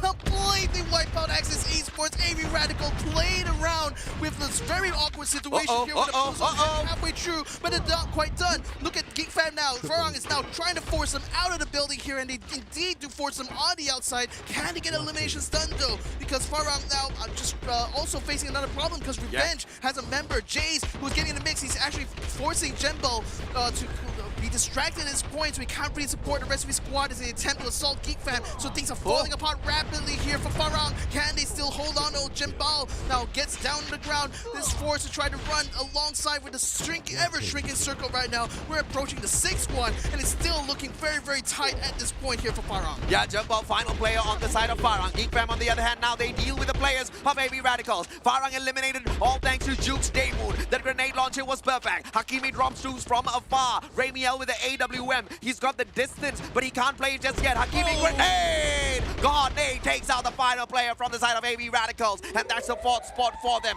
Juke still alive and kicking. Geek Fam wants the booyah for themselves. ORV shots can sneak it away. This is now a tense moment. The circle's gonna start falling in. The final circle. This is the time for all of them to get the job done. But Juke is out in the open. Geek Fam has the defense. One mistake. Daxi takes it. Hakimi drop. X-Men taken out. This has to be Juke's booyah. This has to be. They have the man advantage. They're gonna push right straight through the blue wall here. Gets elimination. Gets Booyah! here for Jukes. The first team within Group D to pick up a booyah for themselves, and that point was just brought up in this match. Juke said, let us be the ones who makes history for our group, and they do exactly that. And now this team, they struggled yesterday, man. Team Juke, when we started off the day, they were in the 20th spot. Yesterday from 2 games, they only managed to pick up a total of 12 points. So this booyah means a lot to them. It definitely does. You can see it from their faces as well. The elation here right now, shooting themselves into the top of Group D right now. Who would have thought Jukes would be the one to get that first booyah in that group there, especially when you had, such teams as ORV, Freedom Rumble, and Tyrants constantly going out there, getting kills done. But it was Jukes who silently was waiting in the wings. And when a moment appeared, they went in, all in, and just worked out so well for them. You know, there's an element of luck layered into their win as well, but it's not all just about the luck. Now, where luck played its part in that final circle was the concentration of teams just were not on Jukes' side. Now, they could have made the mistake, then the mistake was to just run out looking for eliminations, but this is where they played the luck to their favor, and they stayed away from all of those engagements. They just told the rest, okay, go ahead and do what you need to do, but they just didn't stay silent. They stayed hidden away behind the defenses, and they took pot shots at all of the other teams. Against Farang, against Geek Fam, they stole away those kill points. They took those crucial elimination points for themselves and jumped into the final battle when it truly was needed because they had no other choice. and I love that, right? Teams that play safe usually manage to pick up solid booyahs for themselves, and I hope Juke can show us that they are capable of doing this a few more times. Yeah, but certainly, when you talk about kill points, though, they would definitely have lost out on that. Yeah. So let's hope that it's going to be a good balance there. But nevertheless, with the amount of action to be had in this early phase here, I mean, Geek Fam finally does get themselves up there somewhat, with these few team fights that they had. ORV, I just gotta say though, like, no, this one was a bad play, right? And I'll tell you why. Double barrel shotgun.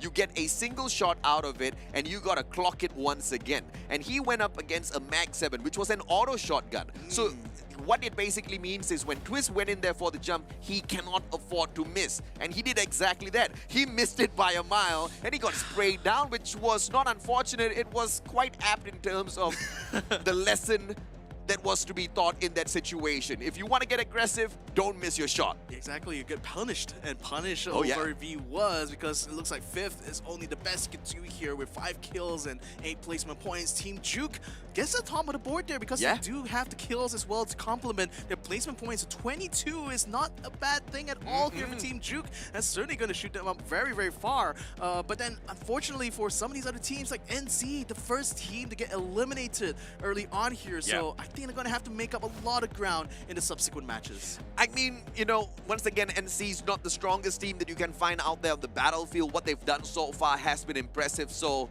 this is unfortunate, but it's expected out of NC. Let's just hope that this is not a constant in the next few matches, that they can bounce right back up from this. ORV X-Men making great headway for themselves. Now, this is a great step up in comparison to where they were yesterday. From 2 matches, they only picked up 6 points. From a single game here, they've picked up 13. So that's making great strides for themselves. Geek Fam stepping up on the leaderboard as well. Farang finally waking up. This competition is coming alive, Victor. Yeah. Indeed, and that's what we love to see here. So we still are going to be joining some of these teams here. Juke, in the meantime, I mean, the stats-wise, not very impressive, I have to say, especially compared to, the 9,000 damage or the 20 headshots that Auto Knockout was able to do. But it's still respectable that in spite of that, efficiency is definitely going to be key here for Juke, because in spite of not being that bombastic in terms of kill performance, at least having the placement points there is enough there to keep Team Juke on top. Sneaky, some may say toxic.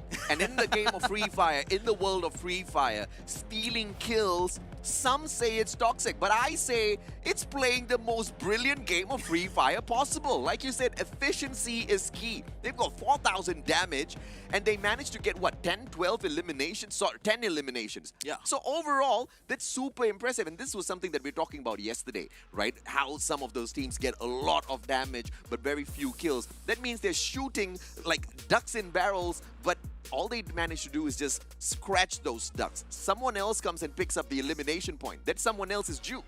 Oh, yeah, not just beat. So again, like it's all talking about approaches here. Yeah. And one of the good things about Free Fire is that you have the flexibility to go for different sort of approaches. Some teams would prefer to be super hyper aggressive, like Auto Knockout. Some teams like to play it safe, like Geek Fam and Team Jukes. AV Radicals, maybe. Yeah, in a certain extent. And like some teams really thrive in the chaos. Some teams prefer to play it very tactically, you know, focusing more on throwables instead of actually going gun versus gun. Yeah. And yeah, it's all about really, but at the end of the day, it's all about whether or not you can make this approach work for yourself. Yeah. And in Team Juice's case, the approach worked for them very, very well. It's partly because of luck, but they, again, as a team, you need to make the most of your circumstances. Yeah. And Team Juke definitely did so. And here's one team that's already practicing for the Free Fire World Series, and that's AV Radicals. They don't need to get aggressive in these rounds at all. But if you notice, AV Radicals isn't playing a lot of strategy. They're just trying to get involved in as many as possible engagements to test out their gun power before they go on to the Free Fire World Series. I think that's genius because this is the kind of team that's not going to have a problem at all getting into the regional finals later on. They just need to aim for the top 12. There's no prize pool for this level of the competition, so AV Radicals is still chilling. But if you want to know exactly who's responsible for all of this action,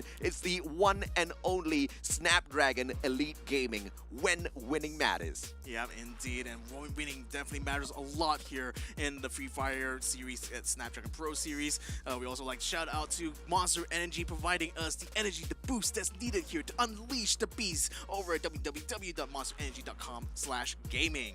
And of course, if you do want to purchase any in-game credits instead of running straight into the game and getting that done, why don't you visit Kachi Shop? Not only may you be able to get amazing deals, but also cashback. Check them out. The website's right there. Take a screenshot, rewind it, do whatever you want, but make sure you pay a little bit of attention because usually I've got a few deals that I've picked up for myself, which I think is absolutely ridiculous. In fact, it's illegal. I don't know how it happens, but you got to check them out to see exactly what I'm talking about. We're going to take a quick short break. When we come back, it's the engagement that I've been waiting for. It's Group A going up versus Group C, and that is where we get to see Auto Knockout, whether they get to shine against the titans of the competition. Victor and I will be right back.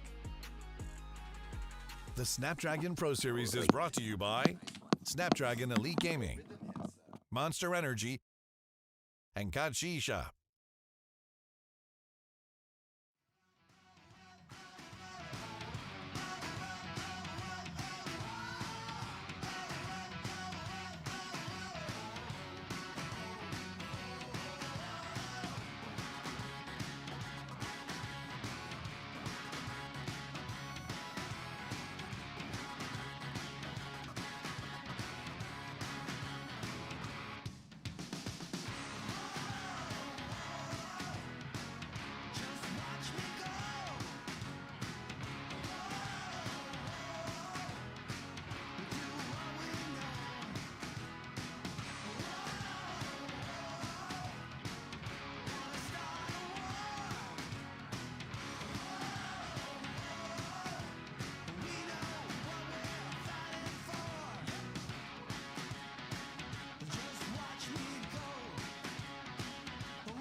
And welcome back, ladies and gentlemen, to the Snapdragon Pro Series, bringing you guys Free Fire as we are entering day number 2. My name is Victor Cax. Joining me here is the Mustachio. We're going to be bringing you guys even more Free Fire action here, as now we're seeing Group A and C fight against each other now. And this is exciting now. The newly rebranded Auto Knockout finally having a chance against the Titans in Group A.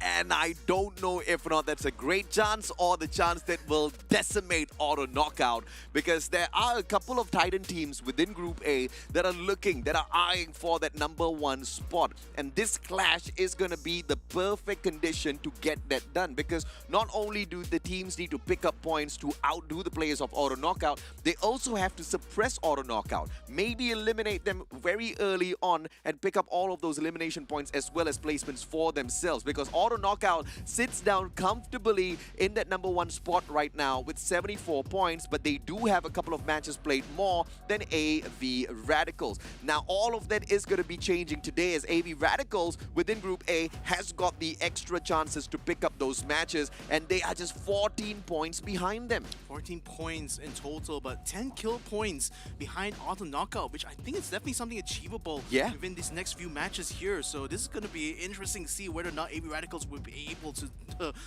so to speak, knock Auto Knockout from that top spot here. But nevertheless, though, this is going to be a true test of might here for Group A, because this is again the day for them to really rise up to the occasion.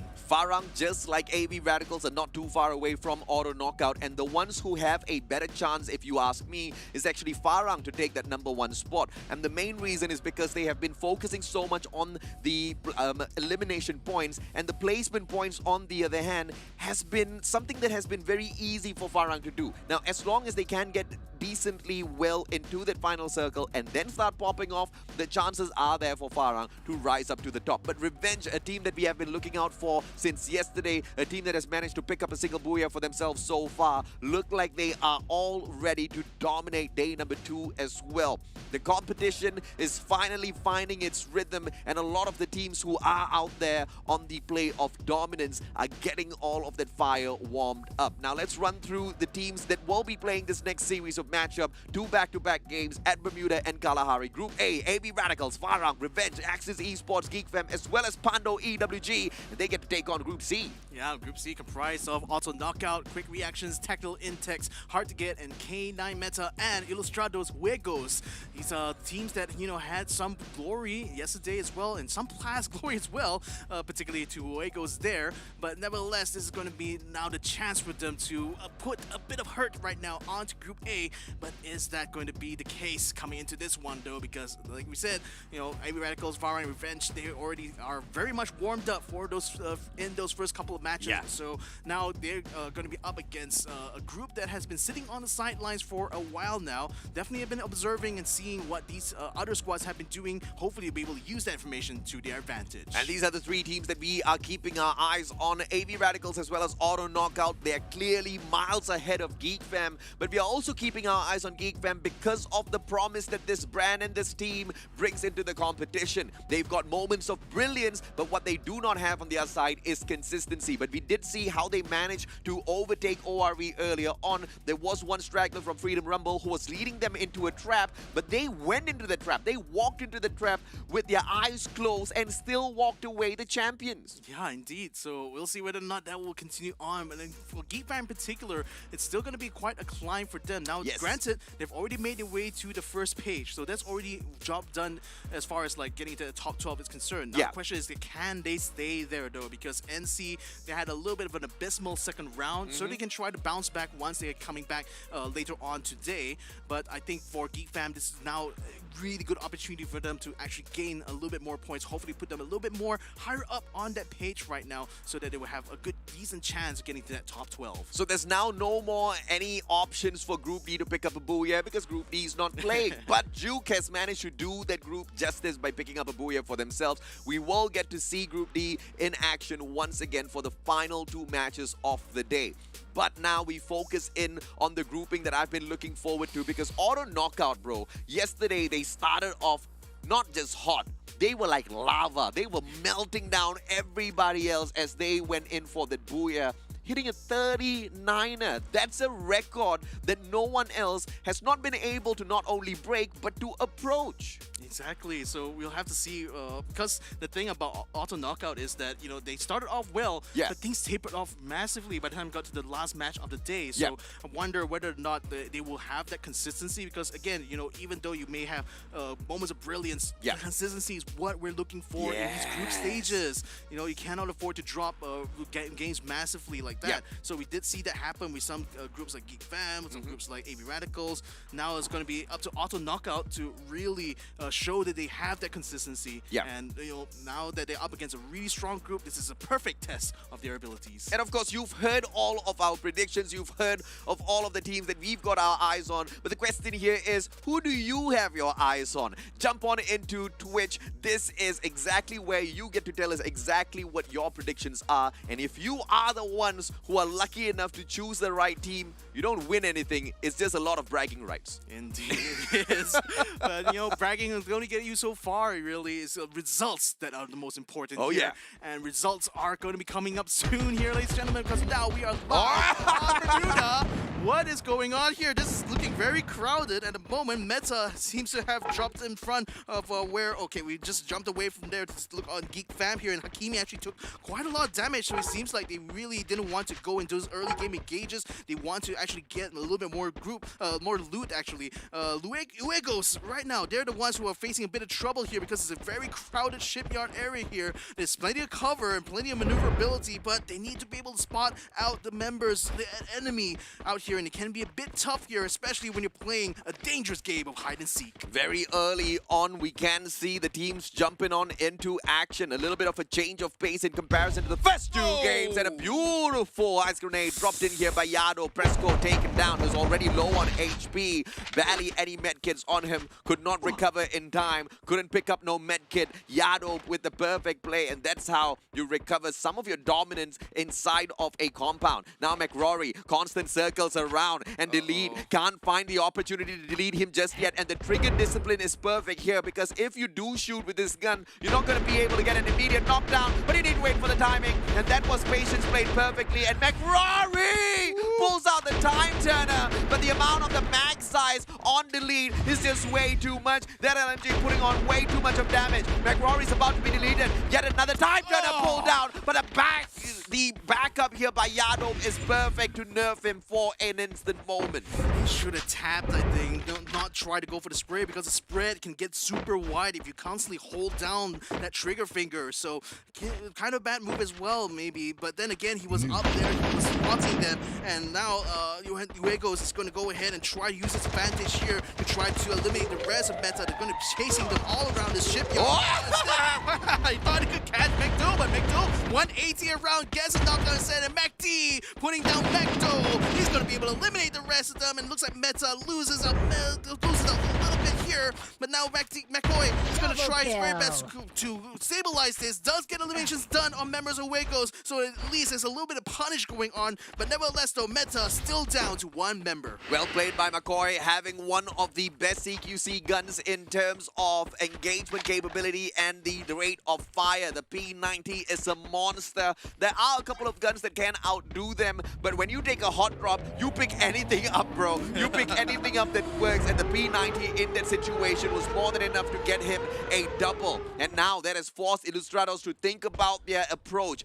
Vando EWG, on the other hand, have not managed to run away from QR just yet. Shanks cooking up the grenade. Rinben just needs to be really careful here, just on the edge of the hill as he backs away from the team of QR. Pando EWG will be able to survive a little bit longer. K9 Meta, on the other hand, get taken out supremely early. Yeah, I mean, QR at least were able to maintain 4 of the members, and they eliminated Manchai there, so at least they're going to be able to force them out of that team fight now. And QR still looking very, very healthy at the moment, but not a lot of health packs on Shanks though. They're going to have to loot around a little bit more, so good thing that they're able to peel away from battle, because if they're going to bog down from that, that's going to hurt their chances later on in the game. Meantime though, hard to get, and they're going to be up against Auto Knockouts AKO right now, having the high ground here, and they've already spotted Insanes. They're already thinking about getting some extra kill points there. Oh, the ping actually giving them positioning and allowing them to see where exactly hard to get is. So now they're going to be moving in here aggressively, forcing out a good... watch out there. Watch out from above. Oh, the knockdown happening right there. AKO now moving in to bring in even more hurt by taking out Batman, and that's one of the most important members of Hard to Get here, so they're already hurting very much. Now Aries going to be chased out of the second floor here as New is going to be coming in here, finding Aries, knocking him down just in time. Now only Insane is just trying to run away right now. The glue wall able to keep it away, but the Yubi is still on the chase. He sniffs the blood coming out. He's going to go ahead, get the knockdown here, jumping straight out the window. Insane's putting out the glue wall, trying to hold him back, but it's only for naught. He gets caught out, he gets knocked down, and he's out for the count. Yeah, Newbie with the triple. This guy is on fire as the players of AKO go all out to prove themselves. Blacklist International may have dropped them, but what has not dropped is their spirits. They are out there to dominate, and so far things are going on great. Axis Esports, they find the players of Geek Fam. They drop yet another hot game, but the question is, how many more does Geek Fam have on the battlefield? I believe there's been 2 eliminations so far, but we haven't really seen any revivals from them just yet. Hard to Get, on the other hand, a successful full squad revival by Forbits. Oh, that's lucky for them that the revival station was just close by, so they were able to get themselves back in the fight very, very quickly. So not a lot of damage done in the grand scale of things. Nevertheless, though, Revenge looking to try to get an assault here onto Geek Fam. I think they just Decos may have spotted one of the members. Appice, oh, he's a bit exposed right now. Decos can go ahead and take the shot. He goes ahead to the shot with the G3 and nails him down right now, trying to bait out any other members, but he does finish off Appice first. So that's already done and dusted. Now the rest of Revenge closing in on the factory here. They know the Geek Fam is 1 member less, so they have a good opportunity here to make a strike happen. Now Ipan's going up into the doorway. He's going to be the first one inside the factory. Hazik and Yasta are inside right now. Oh, actually, Yasta has run out here. He's going to try to make a break for the safe zone in the circle to allow... sorry, Yasta is actually inside the factory there. He's going to try to distract Revenge at the moment. I don't think Revenge actually spotted him because he actually walked right past him. This could actually work out well for Geek Fam. If Revenge cannot find any members here to fight, they're going to be forced to move on. The biggest question here was, what can AKO do against Group A? And I think they can do wonders. Look at AKO. Ignore everybody else and just look for the center of the next circle. They are already in a great defensive position. They don't have to engage. All they need to do is just wait for other teams to approach their compound and go bang bang. I mean, speaking of teams that are approaching their compound, Hard to Get maybe going for round number 2 against AKO very, very soon. So that will be exciting to watch. Yasa now has been spotted out, so Revenge are going to be going ahead and taking him down, but that's only an distraction tactic here. Yasa is going to be sacrificing himself for the greater good here, so the rest of the team can peel away from here and not concede too many kill points to Revenge. Because just a little bit of an emote there, teasing the players of Geek Fam. Whether that pisses them off, we'll have to wait and see. It's all dependent on how they react in the next matchup. They've got 1 more game to go. And the players of Eastern, Pando EWG on the other hand. Jace, beautiful spray from afar. Single tap, one after the other. Manchai, God nade, frame taken out. Exact dropped like he's hot by Manchai and he's past 12. As the player on the side of Axis circles around. Neptune goes up against 3 players. Grab, drops ball, MX. Neptune finds Manchai. Axis turning things around. Just the duo alone. Can they manage to bag all of them out? Manchai takes down yet another. Arab puts down Hazik. Neptune gets another one. Axis Esports with just the duo eliminates Pando EWG. What a play, Neptune. And the Indonesian import still running circles around teams. Oh my goodness, how quickly that fell apart for EWG. I thought Jays was going to keep that distance there and keep that suppressing fire, but he saw that the front line of EWG collapsed way too quickly, so he had to approach, and with the saves, with the blue zone also closing in there, that just made things even worse for EWG. And what a win there for Axis. Even though they lose a couple of their members, they should be able to get the buybacks thanks to those eliminations now. So they will be, and the revive station also as a reward there for winning that battle. I mean, things just work out well for Axis, didn't it? Yeah, everything's working out in their favor, man. Revival platform obviously gonna bring back their team members in here. The circle, though, is doing quite a bit of damage, so it's all gonna be about how much of medkits does the guy have on him. The circle's not too far away, so he just needs to hustle on in. Farang, on the other hand, they'll need to deal with the Illustrados. The Illustrados have not been bringing on a lot of heavy action into the competition in terms of pressure against all of the other teams. So Farang does have the upper hand in this engagement just purely based on performance. But the defensive side is on the side of Illustrados. Farang needs to make their way ahead, so it's all about how they line up their glue walls here, Victor. Yeah, they're gonna have to line up well because there's not much cover between other than the trees or the fences. So you have to be really, really tactical about those placements there. Now that one Oh, this grenade. What a nade! Ooh, a lot of damage on the Mekto. He's gonna have to watch out though because another grenade is gonna be coming his way. Blasts on the top of that blue wall there. Mekto now force of all, but another grenade just heads him down. And Kubat does get the knockdown in time though, and now the rest of them are scrambling and trying to stabilize this. Farang now has a building between themselves and Estrado Huegos, but Huegos doesn't have a lot of cover in order to be able to move up onto Farang here, and they don't really have the man advantage either. And watch out, hard to get now, getting into the mix as well. They're actually suppressing Estrado's Huegos, and this is happening very, very well for Farang because now they can both assault Estrado's Huegos at the same time. Yeah, hard to get, steals away a kill, and Farang disengaged. Farang says, all right, you guys go ahead. We want no part of this because we will prefer to find a defensive position for ourselves. Farang finds a hut, and the players of hut to get fired. The Illustrados, but AKO is here to play as well. Newbie drops Batman, and the players of hut to get a taste of their own medicine as Aries runs away. Charge Buster in hand. Newbie has the exact same gun, charging it up perfectly. Aries steps on into his crosshair. Batman eliminated, but Aries just hanging on for his dear life as he recovers himself, finally put down onto the ground, and it's still Newbie with all of the damage. Oh my goodness, it's like watching a WWE match where new wrestlers just coming in time after time. AV Radicals getting into the mix as well. They're forcing the last member, Estrado's Huegos, to run away, but no, out in the open there. Zipdo gets the kill. Oh, sorry, there's going to be another kill there onto Huegos, so to get eliminated right now. The 10th team, to 10th place is only the best they could do. AV Radicals now have the man advantage. They're going to try to find the rest of Geek Fam here.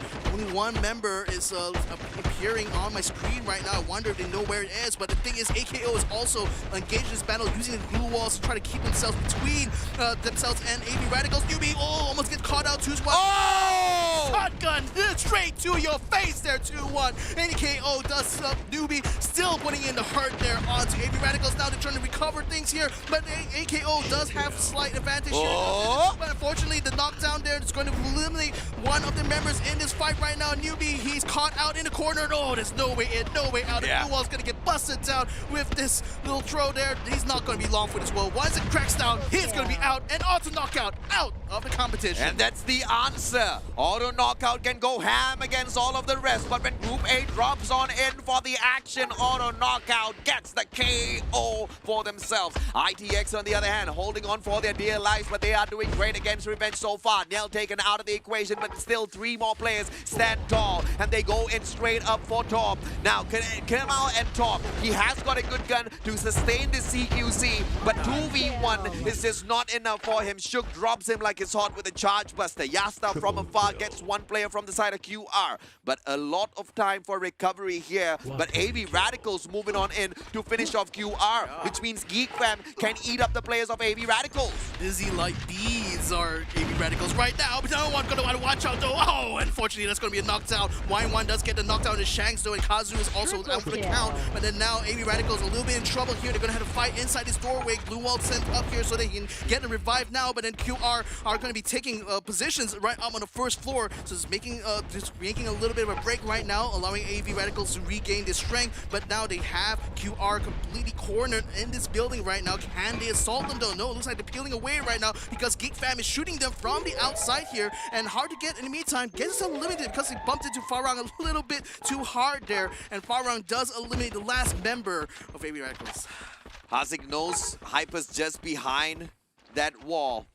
Just needs to stand up. AWM, one shot downer, and that's an easy elimination point. Hyper pops his head out. Hazik, too good. One of the best snipers out there, and he belongs to Geek Fam. Into the next circle, but AV Radicals was saved as well through all of that chaos. They managed to pick up Ramiel, and Ramiel's really important for the next engagement, mainly because he has the AWM in hand. But Thanamo gets dropped. Thanamo needs to be picked right back up because he's the one with the grenade launcher, which can make a world of difference in this next circle.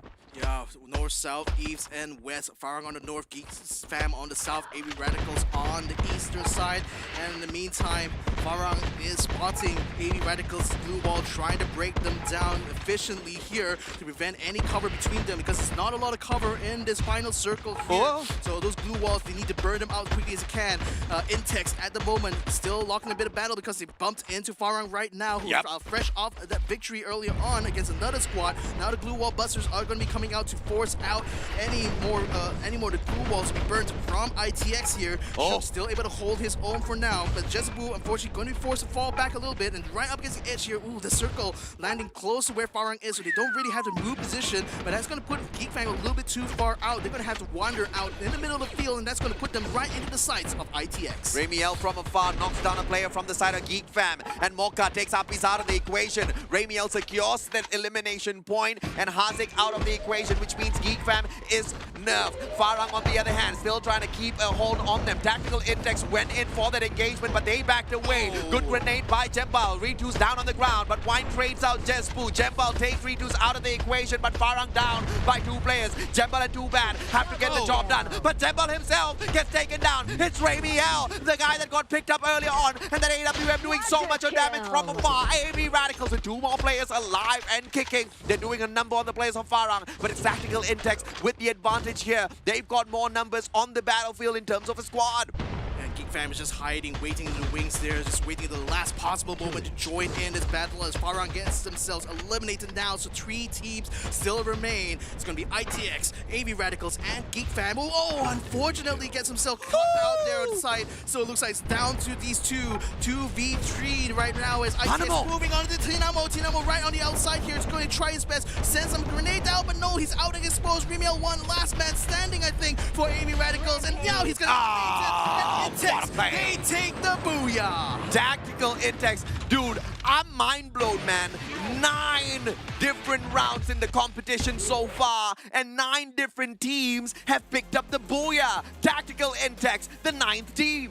Yeah, wow, this is such competition we're seeing here in the Snapdragon Pro Series. Not a single team able to nail down 2 booyahs at all, and Tactical Index, the next team now to earn a booyah in this group stage, and certainly will be savoring this victory now because that's a lot of points now for them. Hopefully it's going to be able to put them very high up on that leaderboard. And that just makes Group C the most dominant group in the competition so far when it comes to the counts of booyah. That's the 4th booyah over for Group C. And Group D only has a single one from Juke, so we are waiting for the final 2 matches of the day when Group D jumps back into the fray. But one of the biggest questions was, how will Auto Knockout do against Group A? We found out, 8th spot, that's the best. But mate, we've got another round though. We do have another round. It's going to be a slightly different map as well, so there's still a chance for Auto Knockout to prove to us that they do have what it takes to meet against teams like AB Radical, like Farang, like Revenge. But I do have to give the credit, though, to those squads in particular, though, because they finally step up to the plate. I'm really excited to see that they're getting into a lot more battles this time around and actually winning those battles. You know,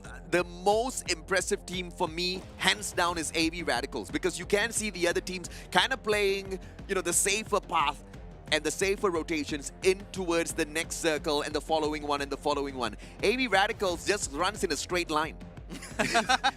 They don't care who appears in front of them. They don't care what sort of a situation or a compound that they are stuck in, because they're trying to push themselves to the very, very edge of the world of Free Fire. They're trying to put themselves in the toughest of positions so that they can engage with teams in the most craziest of locations and still walk away the victors. You know, it doesn't end up with them picking up the booyah time and time again, but what it does do is get them prepared for the final stages of competition, because when you get to master each and... I mean, look at that, man. So much of aggression and still the 2nd place. AB Radicals is phenomenal. Exactly. I mean, despite the fact they're not really, you know, swimming in the amount of booyahs here, they're swimming in terms of kill points for sure. And look at the 10 points. I mean, to Auto Knockout's 5, so there's already 5 points taken away from that kill lead that Auto Knockout had from day number 1. So already, AB Radicals are starting to make the climb, and we're all here for it.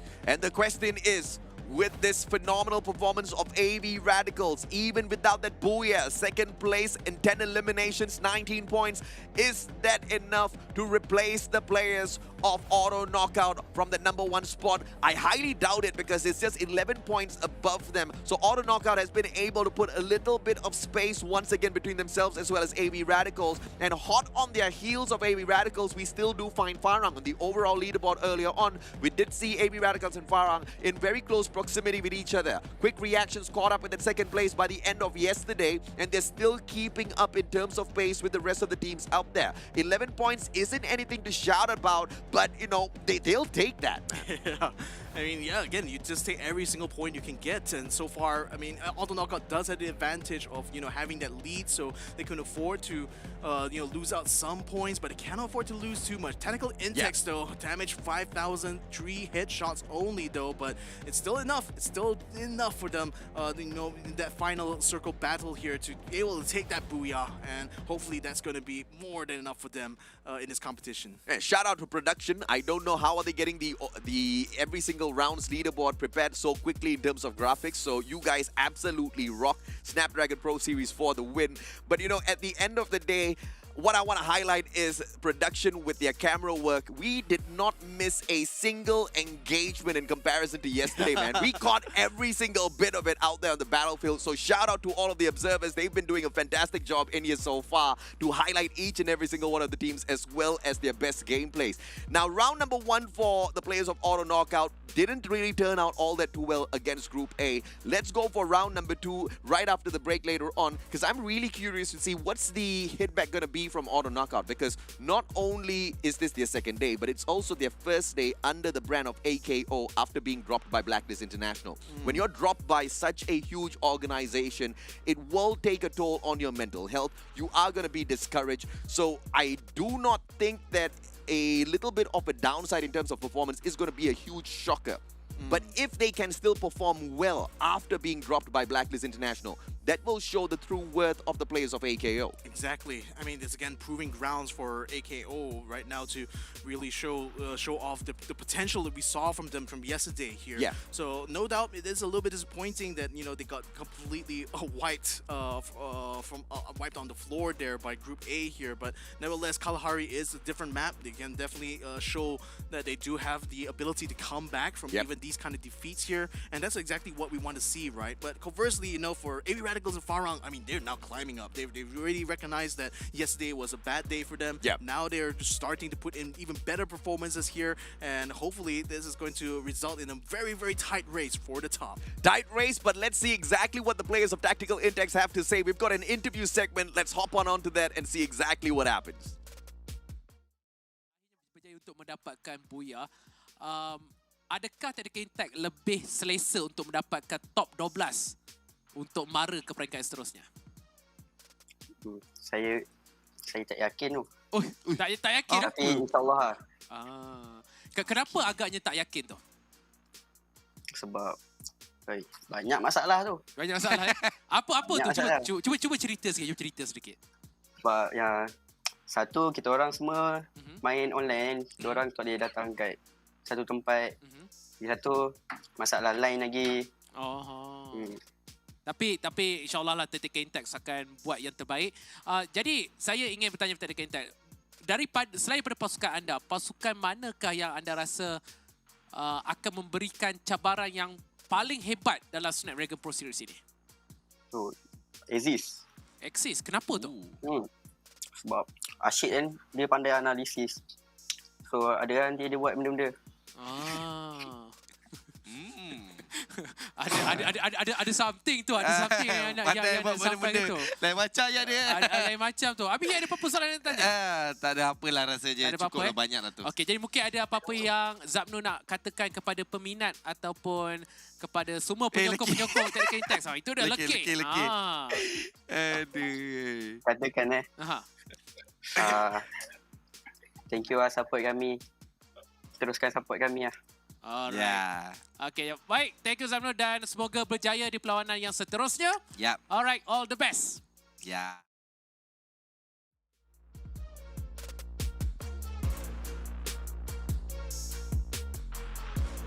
So many issues. Instead that's still able to perform though. So I mean, still deserves some credit actually.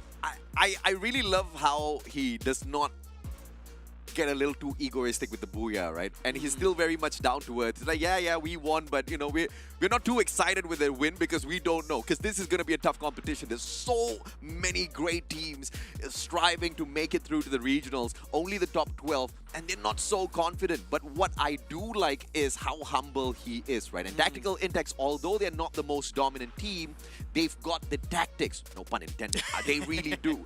And I mean, that was clearly proven in the previous engagement, right? They could have gone guns blazing in that final engagement, but they chose to kind of stay in the backlines, allow the other teams to kind of do battle first. Because initially they were supposed to go in with that full-on engagement against Farang, which they peeled away from. They saw another team engaging with Farang, and they said, okay, you know what? Now's not our time. Let's just wait. Let's bide our time. And that was the perfect decision because that ended up in a booyah. And if they continue to make decisions like that, I'm pretty sure we can see Tactical Intex over the regionals later on. On that note, a quick short break. When we come back, the final match for Group C versus Group A. The Snapdragon Pro Series is brought to you by Snapdragon Elite Gaming, Monster Energy, and Kachi Shop.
They don't want it with me.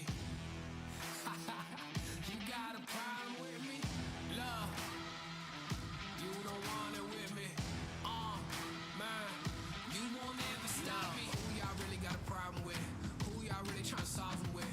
Who don't really like the sound of this? Who come with me getting down to this? You better step back, get your neck cracked, get laid down where you best at. Better check that with a fresh map. Get lost now with no extract. Like, look, that's all me. Got my number, don't call me. We eating up, that's all beef. You freezing up, that's y'all's team. Cause we don't really lose no more. All about heating up, leaving that cold. You can see beating up, killing that show. I ain't about giving up, no.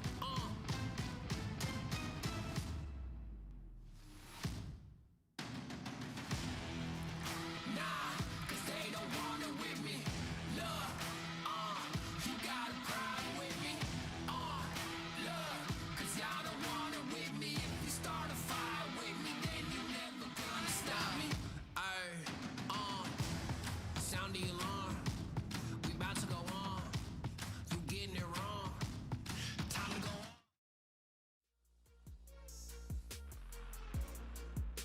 Welcome back, ladies and gentlemen, boys and girls. This is the Snapdragon Pro Series Season 2 Asia Pacific, brought to you by Snapdragon Elite Gaming, Monster Energy, as well as Kachi Shop. My name's AJ. I'm the Mustachio, down here with the one and only Victor Cax, bringing you guys all of the action from the day. Yesterday to today, so far, 9 matches have gone, and they've been tremendous. But what's been more amazing is not a single repeat Booyah winner. That's crazy. It's kind of crazy, yeah. I mean, you'd think at some point one of these teams at least would get 2. Yeah. And I think as the day goes on, the probability probably would get a little bit higher. But Yeah. it'll be massively surprising here if we end up with 12 different Booyah winners all throughout the day. But oh my god, AB Radicals, 79 points now to Auto Knockouts 82. They're definitely closing that gap now. Oh yeah, man. I mean, Farang once again still hot on their heels, and look who is here to save say hello. Tactical Intex, 70 points, and they're just now a stone's throw away from the #1 spot.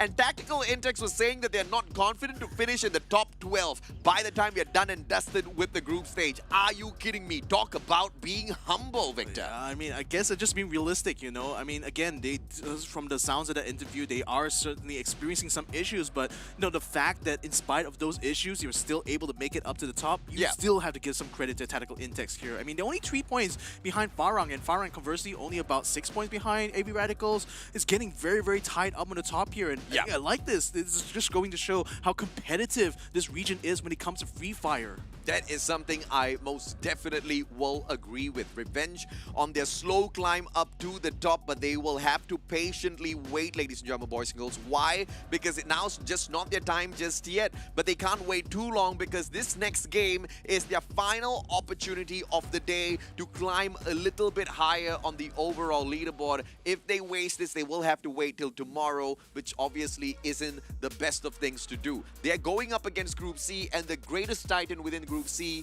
has to be Auto Knockout. Quick Reactions does, you know, show some signs of life, but that's not all the time. I don't see a lot of consistency from the team.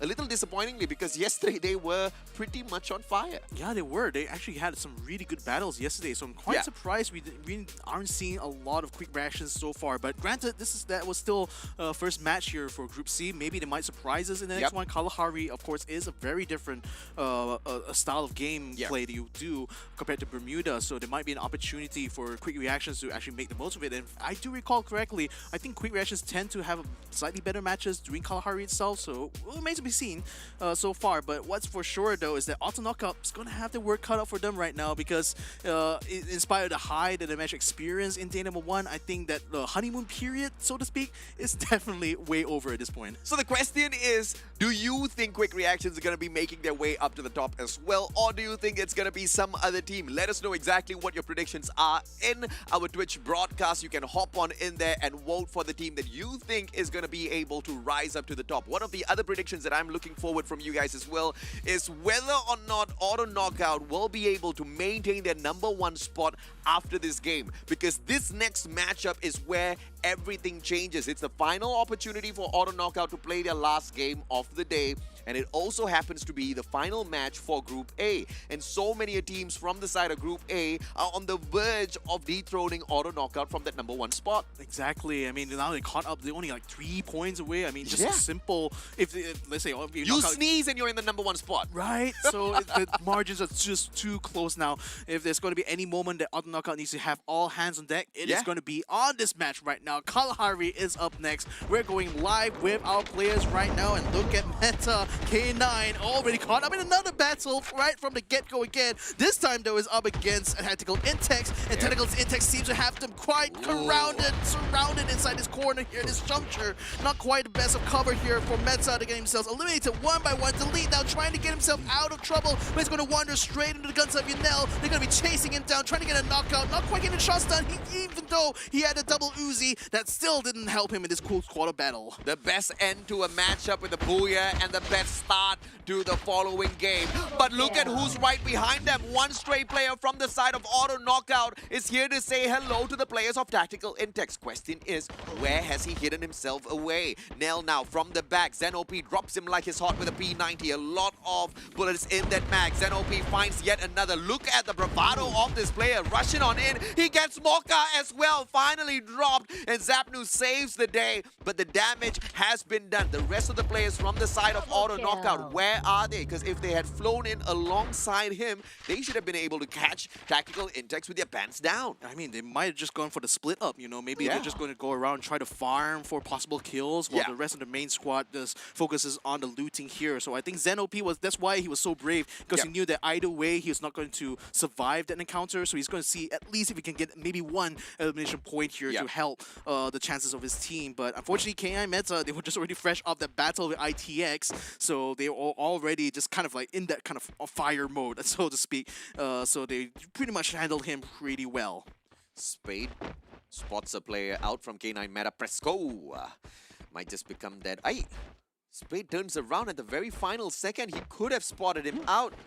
What a blunder in terms of decision making, and that just means K9 Meta has a breadth of second opportunity. They might be able to get to that revival point. I mean, but then again, for Spade in particular, like I think his main focus is just really to keep control over that revive station because Presco, he's the last member of his team right now. He needs that revive station, so I think that it's going to be a more tactical decision for him to just hold position there and just wait for anyone who's looking to get to the revive station and eliminate them. So he's really trying to play a more opportunistic game there, and you can see that he's also split out from the rest of his squad because right now the rest of Farang, again, they're going to be focused on that refinery. They did this earlier on in the previous Kalahari match, and they're doing the same strategy right now, which is just to take control over the most important spot, the high point, the highest ground on Kalahari itself, and use that to their advantage once it gets towards the late game stage. So very much according to the plan right now for Farang. The question is, are there other teams right now that are going to be able to interrupt or disrupt that kind of tactic here? In the meantime, Revenge, they're also going for a slight split here. Two members wrapping around the side of Mammoth. This might actually end up becoming an encounter with EWG here, Pando, as Monito, Fall MX putting up some shields. They were just anticipating some sort of battle as they approach this revive station here. So again, holding control over these revive stations are crucial because it can help you to suppress teams that are already down and potentially earn you maybe some free eliminations here. But DCOS spots them out, starts putting some shots in, so EWG knows they're going to be assaulted right about now. The thing is that do they know where the positions are? Because Revenge, they go for that split right now. You've got two members on the high ground on Mammoth there. They will be able to provide suppressive fire from a distance while the rest of the squad tries to flank around the side. DCOS now making his way to the tents here. EWG just quickly peeling away. Looks like they don't want to get too bogged down in this fight right now, as now they just concede that ground to Revenge, and Revenge takes over the revive station, but DCOS gets caught out in the meantime, so EWG using this opportunity to pull back to find some good cover. Now a good shot there by Ipan's right in between the glue wall and the trees. What a shot there by Jace. Oh, Jace, the absolute master. I mean, you needed that just absolute perfect timing, man. The guy was just darting back and forth between glue walls.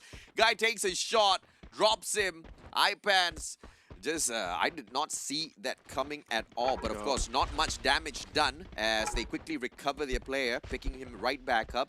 Ipans gets patched up. DCOS right behind Monito. Big damage in here. Ice Grenade continues to damage him up. DCOS! One more, and a great rush by Pando EWG. And let's take note of one great big fact. It was Revenge that rushed in towards Pando EWG. Pando EWG dropped away. They secured a good defensive site and then went back in there for that Revenge attack, and they turned the tables.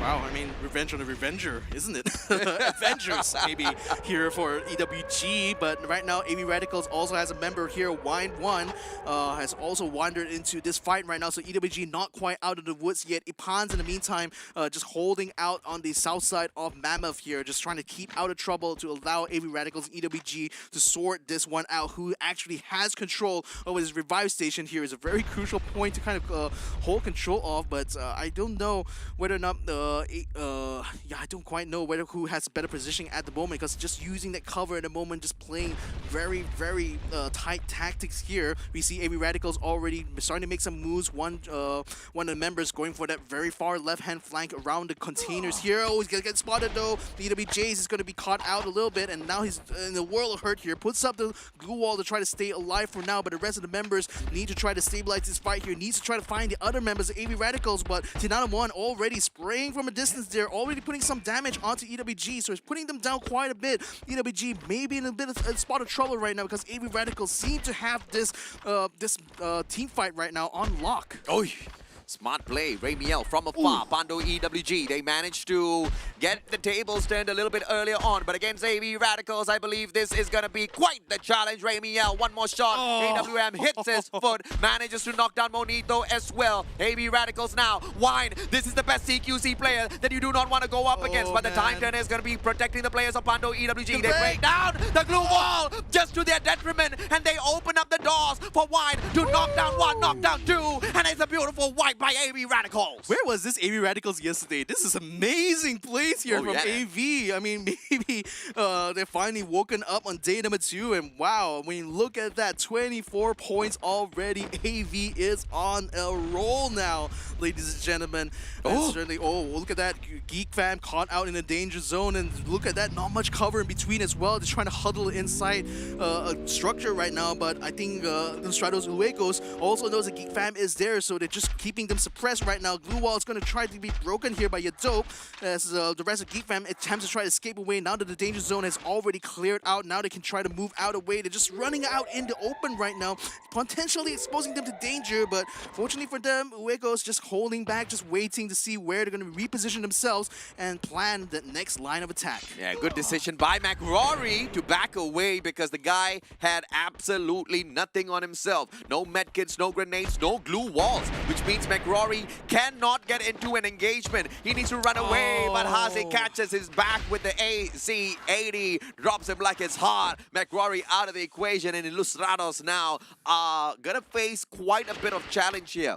4v3, they don't have the revival point active. They can't bring McRory back. They just have to get out of command post. Yeah, I mean, to be fair, it is a 3v3 though, because like Geek Fam having lost that one member, so now it's a little bit even. But nevertheless, Waco's just not going to engage too long now as Geek Fam moves up alongside as the blue zone starts to clear, close in around them towards the save zone. Geek Fam seems to be quite focused on trying to get something out on the outside here, and perhaps try to gatekeep AV Radicals because they're on the corner there. Hazik definitely spots them at a distance now, so they know that AV Radicals on the outside and inside the blue zone. It's going to be very, very hurtful to try to take a fight here, but Geek Fam's going for it anyway, keeping them suppressed. They already got one knockdown. Can they find another though? AV Radicals could be in trouble if they can't get out of this fight here, but Geek Fam, they're just pushing in. They're continuing to chase them down. My goodness, this is some aggression that's showing here as Upbase puts out Buster right now to get rid of those blue walls. They're preventing him from making this flanking maneuver work.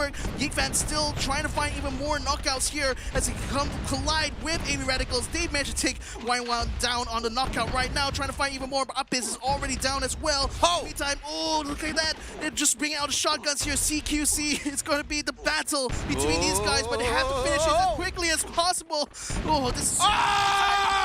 They're just going to get the kills. That's done. Wine One is out. Geek Fam still has a man advantage right now. They just need to find 2-1 because he's the only man seems to be standing right now. Can he? Yeah! He managed to get out just in the nick of time there. So Rimmel is able to get back to the safe zone while Geek Fam finishes off here inside the blue zone. And what a play, what a battle outside of the circle. And Ramiel with the beautiful gameplay for survival manages to build a maze of glue walls, use that as cover, get onto the launch pad and shoots himself straight into command post inside the vicinity of that circle. He gets to heal up, and he also has an opportunity to bring back the rest of AV Radicals. They are the kill leaders of this lobby. He's got a bike right in front of him as well. Everything's playing in the way of the players of AV Radicals, but they've taken one too many risks. The question is now, will they be punished? With the final survivor out there, everything depends on him. Axis completely eliminating QR in a very fast battle there. So right now they're already up by the safe zone and seems to be kind of the favorites at the moment, at least according to ITX. But nevertheless though, for Farang, they're going to be up against Revenge here. And with Kamal Tom still up in the front line, he's definitely going to be praying very hard that someone wanders right in front of his shotgun there. Bomb's going to be sent out. Jezebel forces him to come out there. Too bad it's going to be coming around the side, and Kamal Tom gets knocked down. So now I think this is already looking bad for Revenge. They're going to keep cooling out or just waiting to see whether or not Farang is going to wander straight into this zone here. Ipan's hiding inside the building here. Another member hiding by the cliffs while Farang scans around trying to see if there's any more targets for them. As in the meantime, Tactical Intex gets an elimination done. They're now your kill leaders here as Farang watches them from up above the cliffs. Ramiel stuck between a rock and a very hard place. That hard place in the form of a squad. That rock is a huge mountain just towards his right. We don't know if or not he has a grappling hook in hand, so that's gonna be quite the sticky situation. Ramiel doesn't really have a revival platform anywhere beside him, and that's gonna be quite a bit of an issue. Shook from afar as two bad gets dropped. Farang just nerfed a little bit, but they are in the perfect position to pick their team member right back up and get him back in fighting position. But Zapno too quick, stakes that kill for himself. Oh, that AC-80 just hurts so much, right? I mean, that's a good pickup here for any of the teams to use here. Remember, if you do more than 2 shots, that bonus damage there, and that allows them to get these eliminations done very, very quickly from a distance. And especially on a map like Kalahari, where there's a lot of space in between cover here, having a good weapon definitely works out very well. In the meantime, AKO has been a little bit silent so far. Geek Fam has now landed themselves on top of where IJ is. Hakimi, unfortunately, is in a little bit of exposed position. AKO are actually shooting them from the other side of the building here, so IJ can just hold on while they wait to see what the conclusion of this little long-range battle is between Geek Fam and AKO is, while they just hold tight, just wait and see whether or not they can clear out the survivors. But Geek Fam, in the meantime, though, they know that the IJ is inside the building. They're trying to set up a siege here, but with Yasta getting taken down on the top there, I think the Geek Fam is going to have to deal with the problem AKO sooner rather than later. It's Stratos backing away. The players of AV Radicals have been taken out of the equation, so this just means it's all out in the open, all out for the taking for Farang. Farang needs to get the booyah. Farang needs to dominate this circle for sure. K9 meta as they get eliminated from this equation. The players of Geek Fam, very close vicinity to the players of AKO and Newbie from up top. This is the perfect angle of attack. AKO has got the bottom taken care of as well as the top, as Revenge gets taken out of the equation. Illustrados are back in action. My goodness, the grenade launcher from McCrory, I think, got a double and maybe even a triple kill right there, and Geek Fam gets eliminated immediately. Oh my goodness, AKO's Newbie just found a perfect spot there to snipe down onto Geek Fam and completely eliminates them from the map now. So IJ, in the meantime, going to use the cover of the drone right now to try to see if they can spot any other members. They do see a member of Farang just close by to them, Jezebel, but he is completely alone. AKO, in the meantime, still at full strength, holds out in the complex just to the south of the Bayfront. But now only they are moving into the safe zone now. You got to watch out for Axis Esports on the north inside because they've been a big threat so far.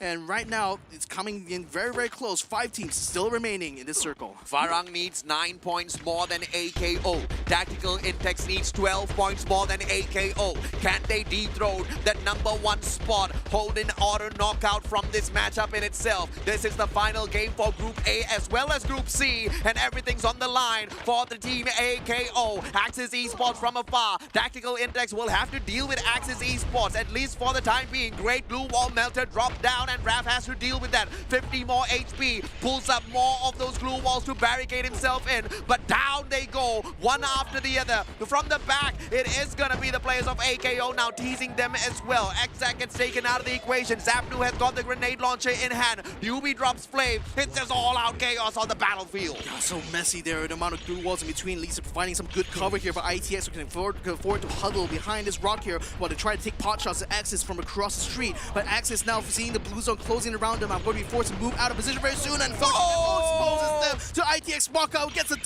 the kill done and dusted there. So now with them out of the way, AKO now can safely move into the safe zone there, but they're going to be meeting with IJ, who have already set up base right around the south side of the circle. Yanel now trying to get into the safe zone here, but he's getting some crossfire coming from AKO side is new. Now moving very aggressively, tries to take on mock up at the glue wall, prevents him from getting the shot done. Now he tries to maneuver around, puts up the glue wall to prevent shots coming in from ITX's side, but this is a very, very tight battle. Now the circle closes onto the final one here, and man, oh man, looks like it does seem like AKO has a slight height advantage here, and a lot of clear ground between the two of them. Zipno gets caught up. Newbie again with aggression gets the elimination done there. Killing spree here for Noob. This is the answer. Auto knockout maintains that #1 spot. Nobody else can dethrone them. Farang had an opportunity, but the Ilustrados Huegos ruined their opportunity as they managed to take 2 of their players out of the equation. And now Jespu's all alone, lonely as he is. He approaches the players of Ilustrados. That backstab is gonna go to no avail as Farang gets eliminated from the equation.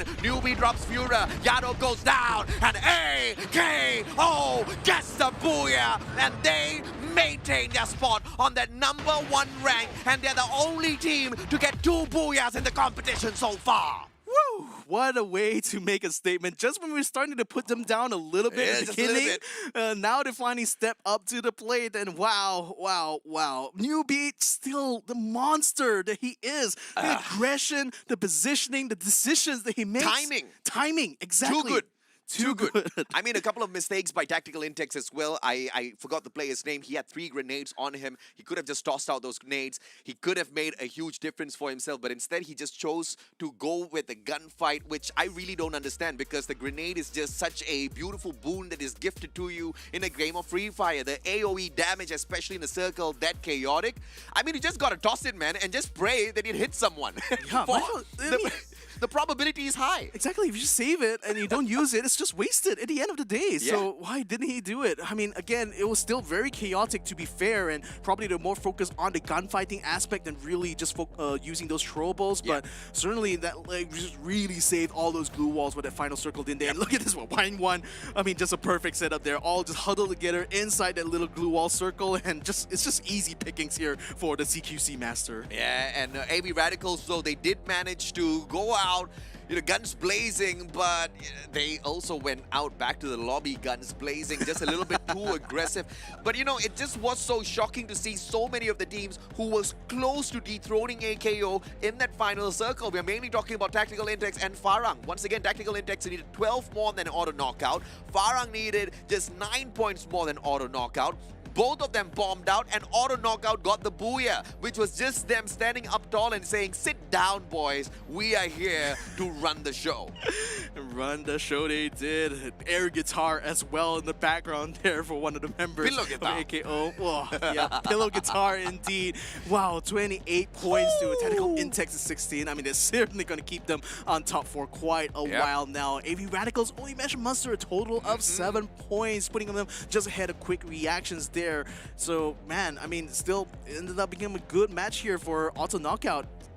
That I'll have to agree, right? And Farang picking up 11 points. Geek Fam with the 9 to their side. Quick Reactions this time pretty slow in terms of picking up points for themselves in the A spot with a total of 5 for themselves. Hard to Get bombed out a little bit too early. They only showed up yesterday. Today has been a day where Hard to Get, we barely got the chance to see them in action. In fact, they found it hard to get any screen time whatsoever as they bombed out one too many times. Pando EWG, great start yesterday. Revenge, great start today, but that's all they could do for themselves. No consistency in a lot of the teams out there, unlike Auto Knockout, who just showed us moments of weakness, but when it mattered the most, in the final game of the day for the group, they managed to hit that booyah. Once again, the only team in the competition so far to have 2 booyahs to their names. And look at this, man. 6,000 damage, but 14 headshots. These guys are just way too accurate. Yeah, I just wonder how many of his headshots were done by Newbie or like... Yeah. I mean, the thing is that the players themselves are just so impressive to watch in action there. Yep. I mean, the timings, the ability, and like the aggression, the unbridled aggression coming out from this side is just a sight to behold in these kind of team fights. And it's just perfect for these guys, because they can easily catch out teams that were just too focused or too distracted in the sense, and they just capitalize so heavily on that. So very well done for AKO. It was going to be a bit of a question mark actually coming in today, because now they're going to be facing all the big teams. I think safe to say though, they do have what it takes. We do have an interview segment for the players of AKO, so without further ado, let's jump on over to the Barca broadcast to see exactly what AKO has to say. I'm pretty sure this is going to be with Mr. D, their captain, so let's jump into it. Azam baru, apa azam tu? Kita orang tahu. Jawablah. Kita nak macam comeback balik. Dari bawah underdog. I see. Okay. Boleh dikatakan Zen OP dan juga pemain sebenarnya dah lama dah dalam pasukan ini, dah lama berkecimpung dalam bidang Free Fire ini. Jadi kita nampak turun naik pasukan anda.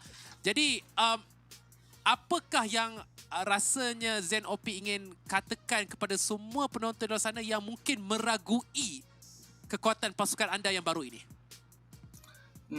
Tak ada apa, cuma teruskan support kita orang, tak kira jatuh atau bangun.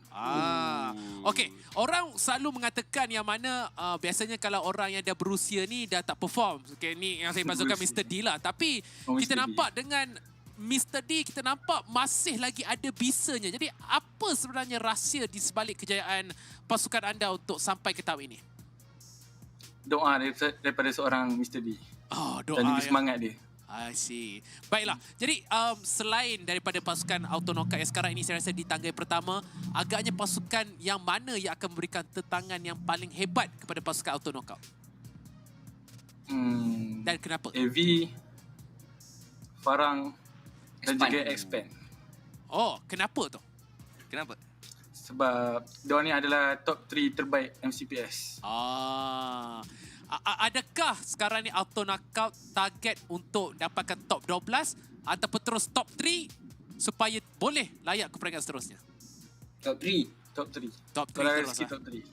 Kalau ada rezeki, insyaAllah. Jadi, sekali lagi, ada apa-apa yang ZOP ingin katakan kepada pastinya peminat-peminat luar sana daripada pasukan sebelumnya, kerana kita tahu Auto Knockout ni bukanlah pasukan yang orang tak kenal. Memang orang kenal pasukan komuniti paling lama. Mungkin ada apa-apa yang anda ingin katakan kepada semua penyokong-penyokong dan peminat Auto Knockout?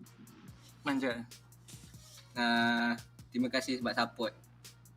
Itu je? Daripada dulu sampai sekarang. Itu je? Nampak sikit? Macam tak ada semangat dia. Tempat bagilah. Bagi semangat. Kami champion! Engkau lah. Kau buat kau senang buat duit. Kau senyap ada duit. Okay, cakap sikit lah. Bagilah. Tekan support diorang sampai ke Grand Final. Dah confident Grand Final lah. Baiklah, semoga berjaya dan pastikan teruskan dan kekalkan momentum Auto Knockout. Baik, terima kasih saya ucapkan. I tell you, it's a delight to watch each and every single interview segment that the Barca casters run because I just like to see Abier's reaction, man. The guy's just like... He's a handsome boy. He just thumbs up to the screen. But, you know, at the end of the day, Auto Knockout, a bunch of really confident boys who know exactly what to do out there on the battlefield. And more importantly, they know exactly who the threats are out there on the battlefield, especially when it comes to one of these group matchups, right? Once again, this was the storyline that we were really focusing on at the very start of the day.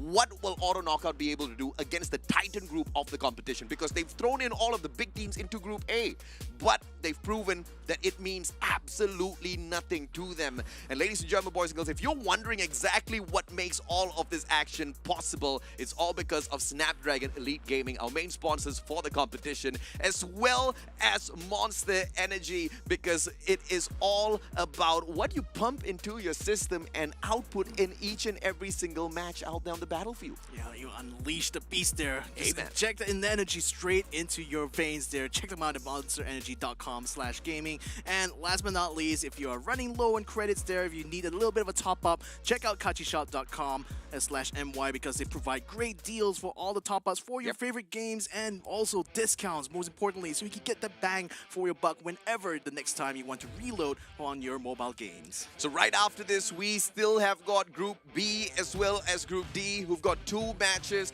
Biggest question's gonna be, is one of them gonna be able to challenge the players from Groups A as well as C in the overall leaderboard? We'll have to wait and see. A quick short break before we hop on into game number 5. The Snapdragon Pro Series is brought to you by Snapdragon Elite Gaming, Monster Energy, and Kachi Shop.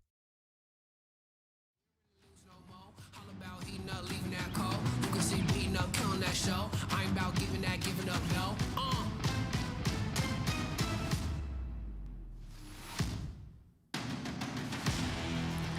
Nah, 'cause they don't want it with me. Look, you gotta cry with me. Look, 'cause y'all don't want it with me. If you start a fire with me, then you never gonna stop me. Ay, sound the alarm. We about to go on. You getting it wrong. Time to go off. Can't hold us back. Truth hurts, you always that. My truth lurks, say y'all collapse. Now scoop first, where your homies at? Come my team with me right now. My team so mean right now. But what you mean y'all out? It's time to weed y'all out. Okay, we coming back with a vengeance. Time to go start your engines. What is this thing y'all mention? Time for y'all stop pretending,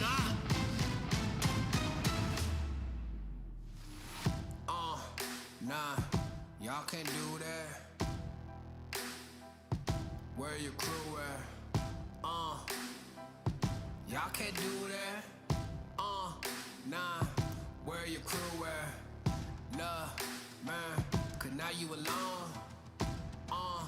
Yeah. Get out of my zone. Man. Cause now you alone.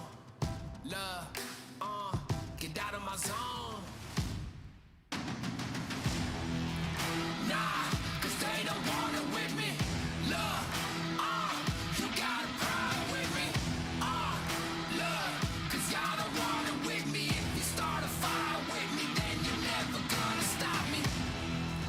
Nah, cause they don't want it with me. Love, you gotta cry with me. Love, cause y'all don't want it with me. If you start a fire with me, then you're never gonna stop me.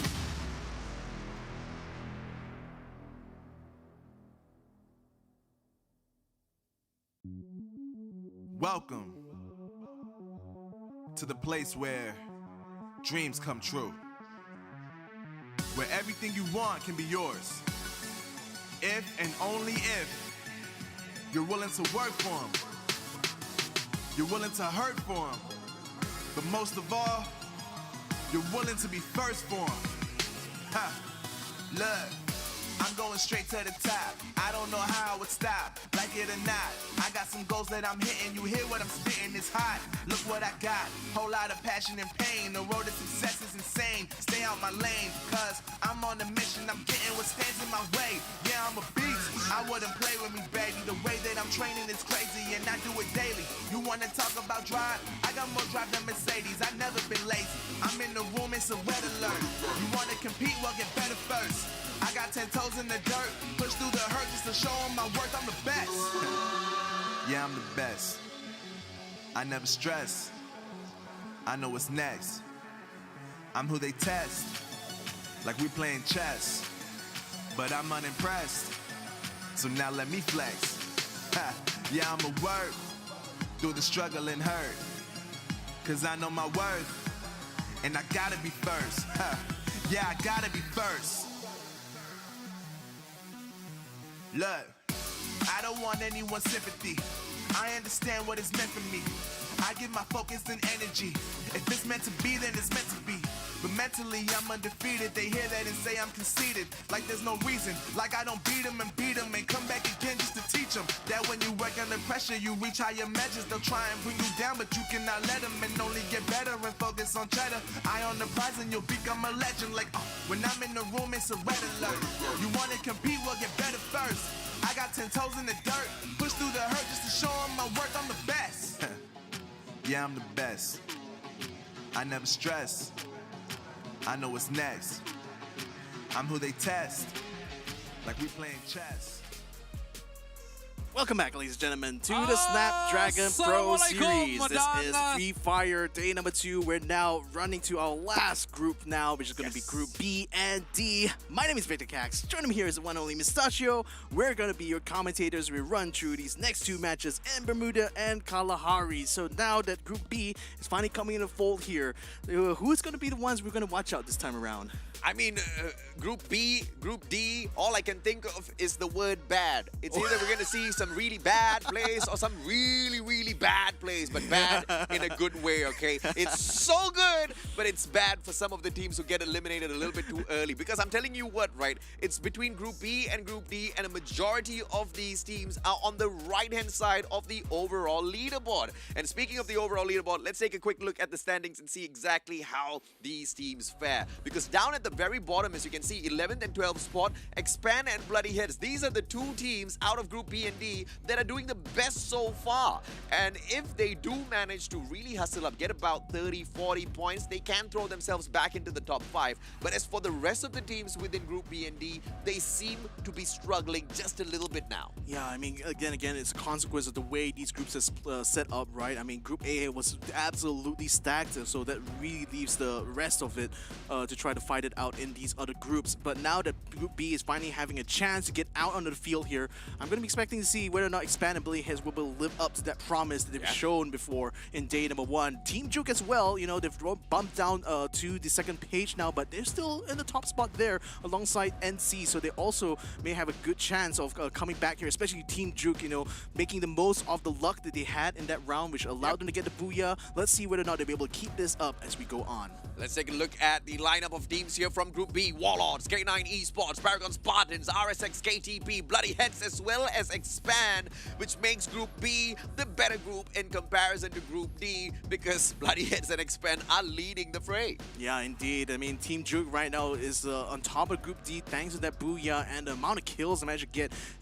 you know, so far in this competition. But now they're going to be up against very, very strong squads here in this B squad.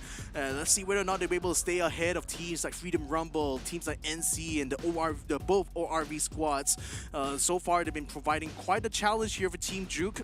Yesterday, we didn't really see much of them, but now it seems like they have an opportunity here and they need to seize the occasion. 3 teams that we are keeping our eyes on. Number 1 is sure as heck Freedom Rumble, because we expected them to rumble quite a lot because they carry a big brand, but it's a whole new lineup and they haven't been able to find their rhythm in the competition just yet. Juke, on the other hand, have got 1 booyah to their name, just like Expand, and both of these teams are doing quite decently in the competition. Juke is just 4 points from breaking into the top 12, and since all 3 of these teams, since the team of Expand as well as the one and only Juke are having 2 final games of the day, that's a lot of opportunities available to jump right back into the fray. Exactly. I mean, I was also quite surprised now that I actually got to see Juke's own logo. They literally use clip art, literally Microsoft clip art in their logo there. So, well, I mean, shout out to them for you know, using that as their official logo here. But certainly, they've definitely impressed us in that last match there, where they managed to get the booyah. But it's mostly, you can also argue that it was a matter of circumstances for them. Naturally, where they landed wasn't the most tight of battles that they had to face before they got their final circle, but it also speaks to their strength as a squad that they were able to use that opportunity to really bring a lot more value once they got to the final round. Expand. This is going to be a team that we really need to keep an eye on, especially now, because this is going to be their chance to get themselves up into that top 5. They really want to be able to get up there. Too Fast, Cobra, the Axel, X-Roy, these are powerhouse players here in the lineup of Expand, so really want to see them actually come into form here. Yeah, yesterday was pretty crappy in terms of performance for the side of Expand, but today's the day to prove themselves. Today's the day for them to rise up the leaderboard, but it's quite the big ask for them to hop on into the number 1 spot, because we're talking about around 60-ish points out of Expand, which means they need to hit more than 30 every single round. For the final 2 rounds, they need a 30 and a 30. They need a double booyah for themselves, and they need to go ham against all of the other teams, which is asking for a lot. But once again, they are one of 2 teams that are the best out of this group. Yeah, they're on par with teams like AV Radicals, like Farang. You know, they've been toe-to-toe against each other throughout the entirety of MCP, so that's why they came into this competition very, very highly rated. So the thing is that, you know, yesterday they did have communication issues, because they were the ones with communication issues. So hopefully this time around they've sorted all those out, that we're able to fight, you know, at full strength here without any sort of nagging issues. They're going to be potentially handicapping them this time around. So again, it's going to be a bit of a climb, definitely, because like right now with Auto Knockout having 110 points, that's insane, you know, to think about. It is. Yeah, the way they managed to climb up that far. I mean, it's absolutely crazy, but we've got all of the teams that we're keeping our eyes on. We've got the teams that we've highlighted already, but we want to hear your thoughts as well. Who do you predict to dominate the final 2 matches? Is it going to be Bloody Heads? Is it going to be the players of Expand? Or do you have another team in mind? Let us know in the Twitch chat. Hop on over and tell us exactly what your match prediction is. Yeah, hopefully you'll be able to predict a little bit better than some of us here on the panel. I mean, commentator's curse is definitely a thing, you know, sometimes. And so the best laid plans of mice and men sometimes go a little bit awry. sky. But nevertheless, plans are going to be in play here when it comes to Bermuda. It's going to be the first one here to see Group B come into action. I mean, they're definitely sitting on the sidelines, you know, for the entirety of today. Yeah. Now it's going to be the chance to dip their toes into this action, and let's see how will they climb up in the leaderboards. Yeah, we're waiting patiently to see exactly what the action is going to be like. I mean, the storyline that we are kind of leading the broadcast into was to see exactly where AKO stands. Now, the question is, where does Expand stand after day number 2? This is match number 5. We open things up at Bermuda between groups B as well as D. And Expand seems to be straying away straight towards Peak, and NC, the closest one towards them, will be taking their drop pretty close to them, but at Pochinok. Yeah, they're going to go ahead and try to get that. I mean, Pochinok is still a really good place to try to get some farm, but you can already see Expand just trying to stake their claim over Peak very early on, and that's going to land them somewhere close to where NC is at the moment. So that might be a potential for a bit of a knock-up once they actually end up encountering each other. In the meantime, ORV, both ORV squads actually just land on top of each other on Rimnam Village, so this could be potentially a fight between two sister teams here, so not quite the ideal situation. Ideally, they want to be able to split up so that they can actually get kills on the other squads here, but nevertheless, it's still, when your competitor is still a competitor, whether or not you're from the same clan anyway, so, you know, you're just gonna have to fight it out, see who's the better one. Onyx circling around, Freedom Rumble stepping on in, but through the time turner, Onyx just a little too premature in terms of the engagement. Tackler down on the ground, and he goes in for the spray. Kai taken out of the equation. Onyx great approach, but now he turns around Danny, but it's a 2v1 and Shami drops him. Unfortunate for Onyx, but they still do have one saving grace, which is the survival of Paul, the final player on the side of Warlords, but no revival platform, nor buy points for him to purchase his team members back. Yeah, such a shame that the time turner broke that quickly there. If it is held up a little bit, maybe they might be able to survive, but Fierce in the meantime quickly doing good work to just take out the Jamis right there. Morgana now getting a knockdown as well.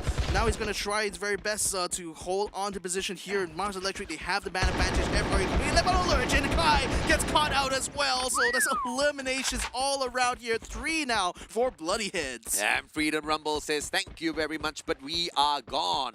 They back away. Final survivor, Jump 9. Earlier on, he got brought back, revived by his team members. Now he's got the great objective here, which is to bring back the rest of his team members and survive through that. RV, just a stone's throw away from him at Factory, might be able to hop on in and say hello.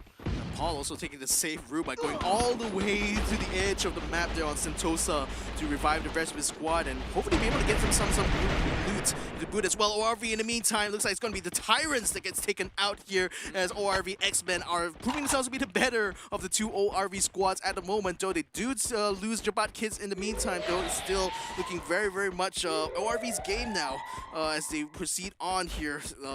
12th place, only the best that ORV Tyrants could do. Yeah, ORV Tyrants, they were looking for that high-tier loot zone, but what they were not expecting is their brothers seem to be the strategy that they're going for. In fact, they peel away. They're moving towards the outskirts of Katulistiwa. But Jump 9, this is the end. Oh no, this is probably going to be the end because Bloody Heads has him down the right. But the thing is, he does have to revive. He does have the rest of the team revived anyway, so he could afford to try to keep them delayed by allowing them to continue chasing him. He's going to try to hold his ground there with the Chrono Spear being brought out. Jump 9 now jumps in front and unfortunately gets knocked down, but job is done in his case though because the rest of his squad manages to get away without too much damage done. So in the grand scheme of things, FRU is still in play. Jump 9 with just that one maneuver managed to buy enough time for the full revival of his squad, and therefore he has paid his debt back in full. He got revived, now he brought the rest of his team members back in. It's now their turn. But if you keep this back and forth revival going on, when are you going to loot for yourself for that final circle? Exactly. I mean, again, it's just going to be time wasted when you get eliminated like that. But nevertheless, for FRU, at least they're just keeping themselves alive to hopefully maybe gain back some of that value later on in this game. That still remains to be seen, though. In the meantime, RV are going to be taking control over Rimnam's village, just northeastern side, and that might gatekeep ORV X-Men at the moment because they're still outside the safe zone here. One of the members managed to get the jump pad into the middle there, so hopefully be able to set up a flank and maybe spot out some of the members of Northgate RV.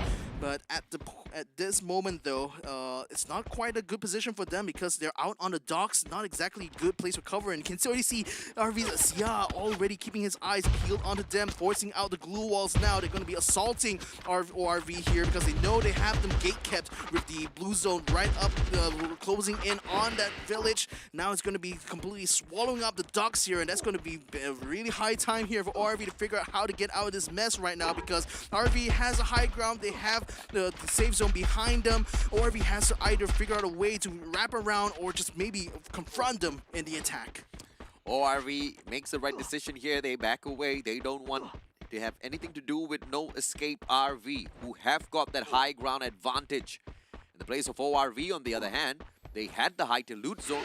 Now all they have is a spot to survive outside of the circle, which means time is running out for the team. There is one team member, though, that can flank around from the back or back away as a whole and just play the game of revival. But doing so would waste all of the early efforts to hit that high tier loot zone. Exactly, and even more so by staying under the blue zone, that definitely means they're going to be burning most of their healing items here, and that's going to be bad news here for ORV because not only they had to use that in the battle against their sister team, but now they're going to have to burn it by staying out of blue zone a little bit longer than they needed to. Be hit Morgana finds member FRU Shamis, and he does knock him down completely, and now Bloodyheads gets the kill lead here. A good set of battles here, now setting themselves up for a lot of points now in this round here. How many other teams are going to be wandering into the zone here, because we do see Warlords also trying to go for a bit of a wraparound as Tacular comes in from the blue zone.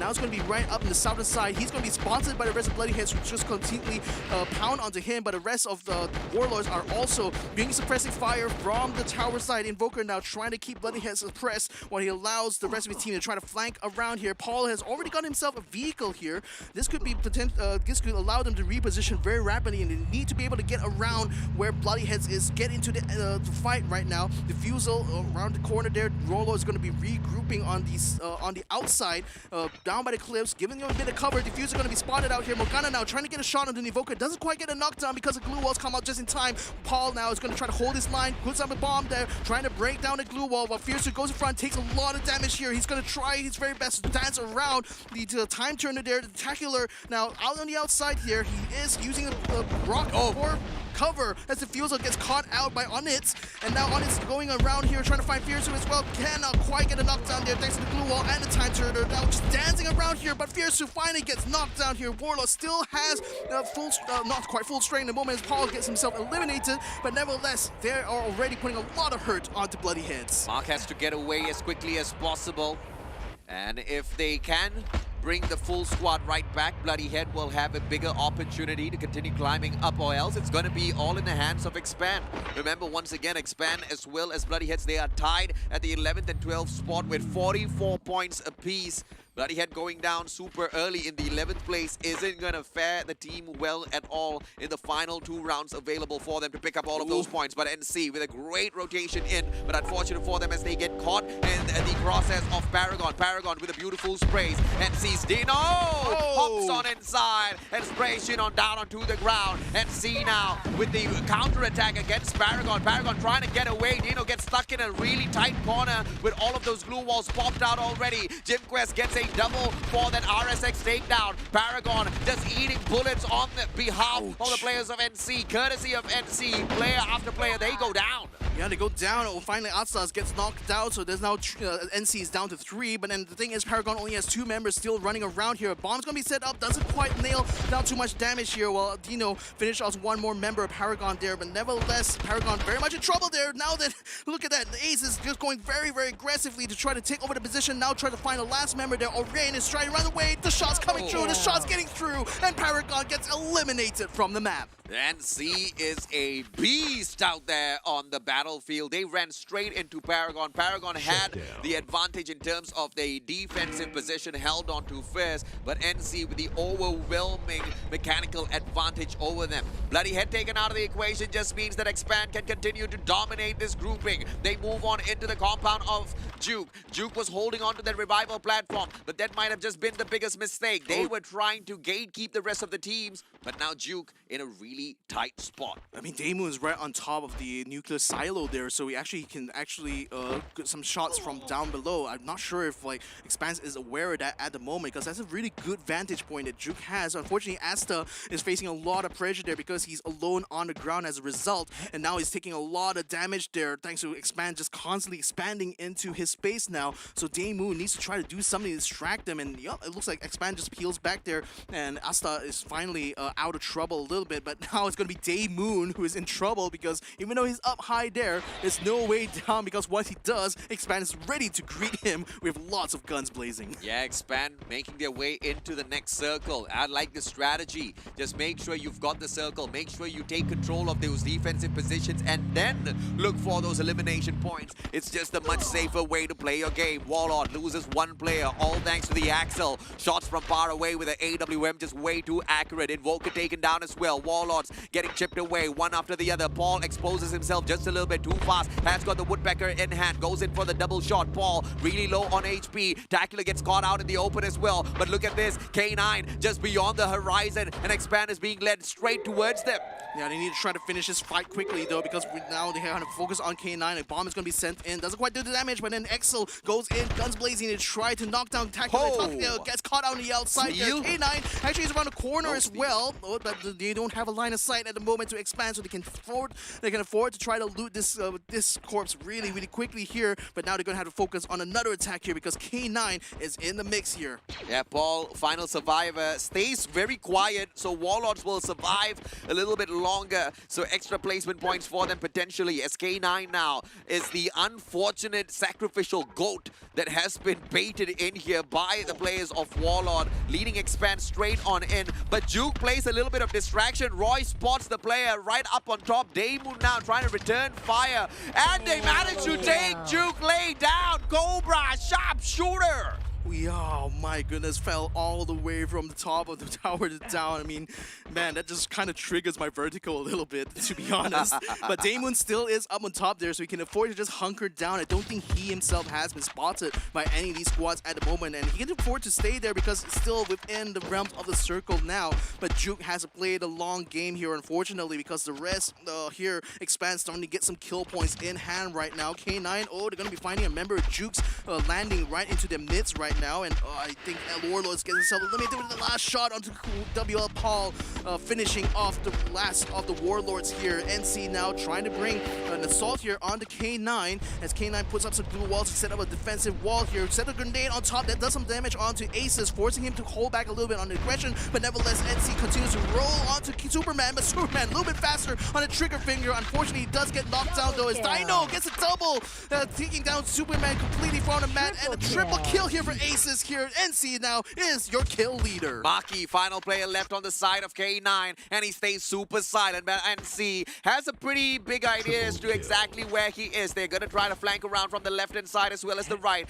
Maki, it's all about how quiet he can stay, but I really like the strategy of Expand instead of the K9 Esports team, who had the perfect opportunity to rotate in, but instead they wanted those elimination points. What did it get them? It got them eliminated. Yeah, unfortunately, and this is nothing in the end. No, not a lot of points for them, despite all of that, aggression earlier on. But nevertheless, though, Jazly GG spots a member of Nox No Escape up on top of the rooftop, so he's going to try to keep distracted with the rest of the squad. Assault inside the room here, but Frey's trying to play around the outside here. Glue wall preventing him from being able to use that window. Now he's going to try to wrap around the side, but he's going to watch out for the rest of ORV, who will continue to try to keep him pressured, try to keep him going around here. He meets up with Sienz, but this is going to be a bit of a tight spot here. Not much cover between here and there. It's now ORV still has got nice shot there to knock down the ends. FaZe now moves in. He glue up, preventing him again. Another one. He gets a kill done there, but Jet Kids is inside the room as well. Now he gets a knockdown as well. Well done here by RV, getting that 2 eliminations for now.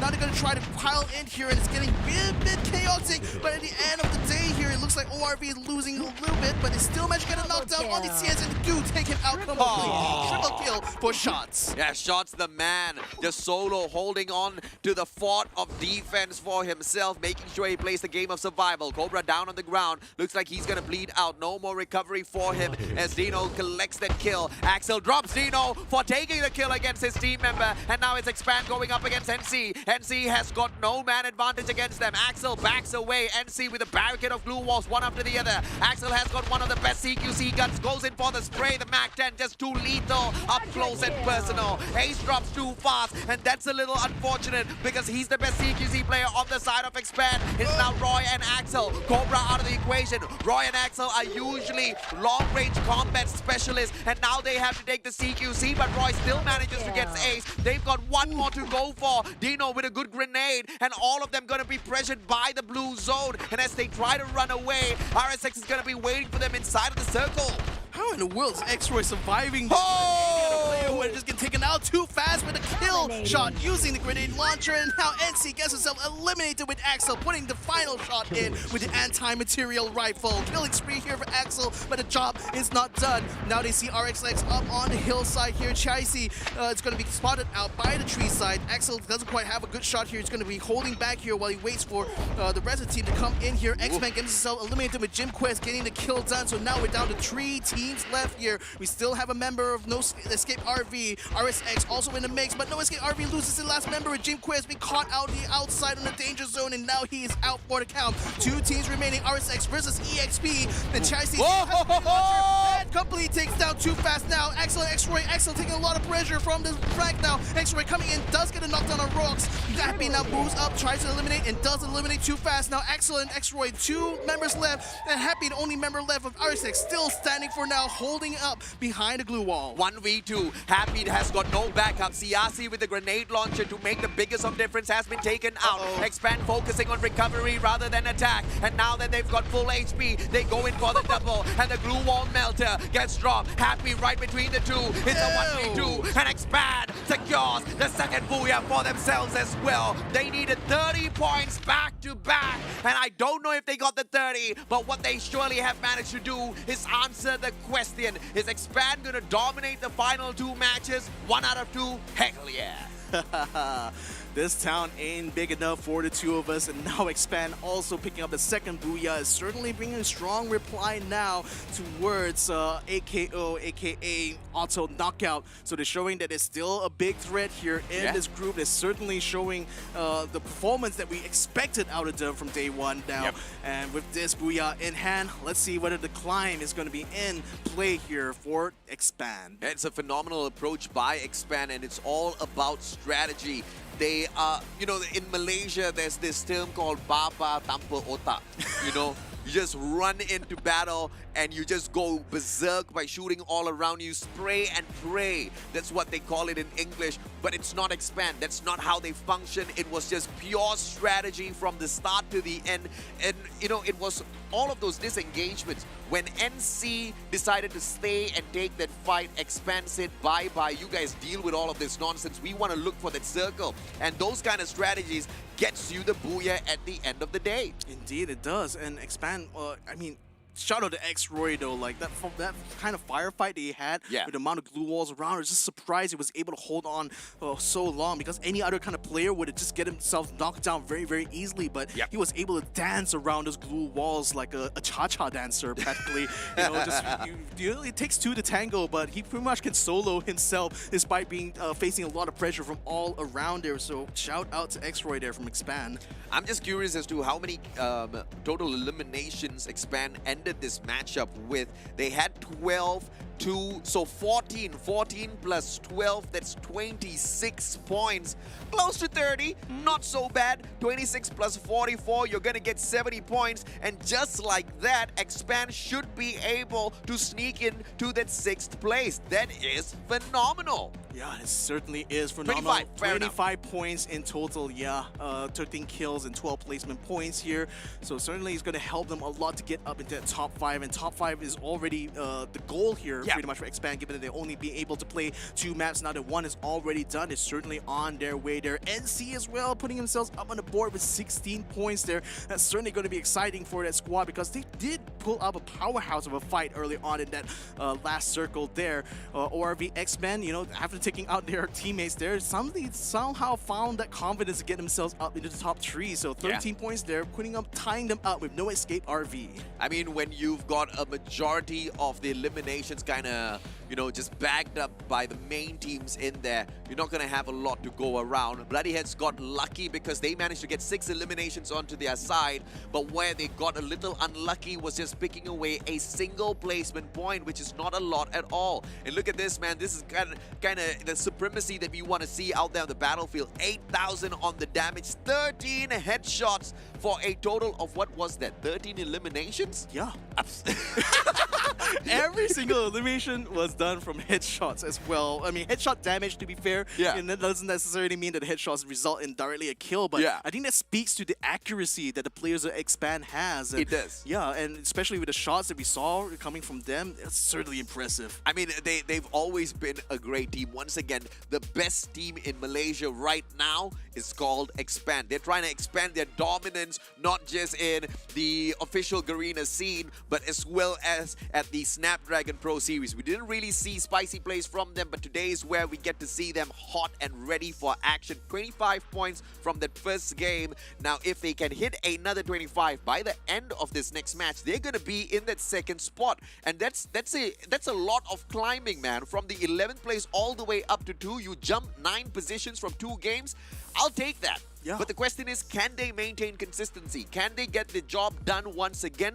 The probability is high, looking at the number of teams who are not really on the same level as them.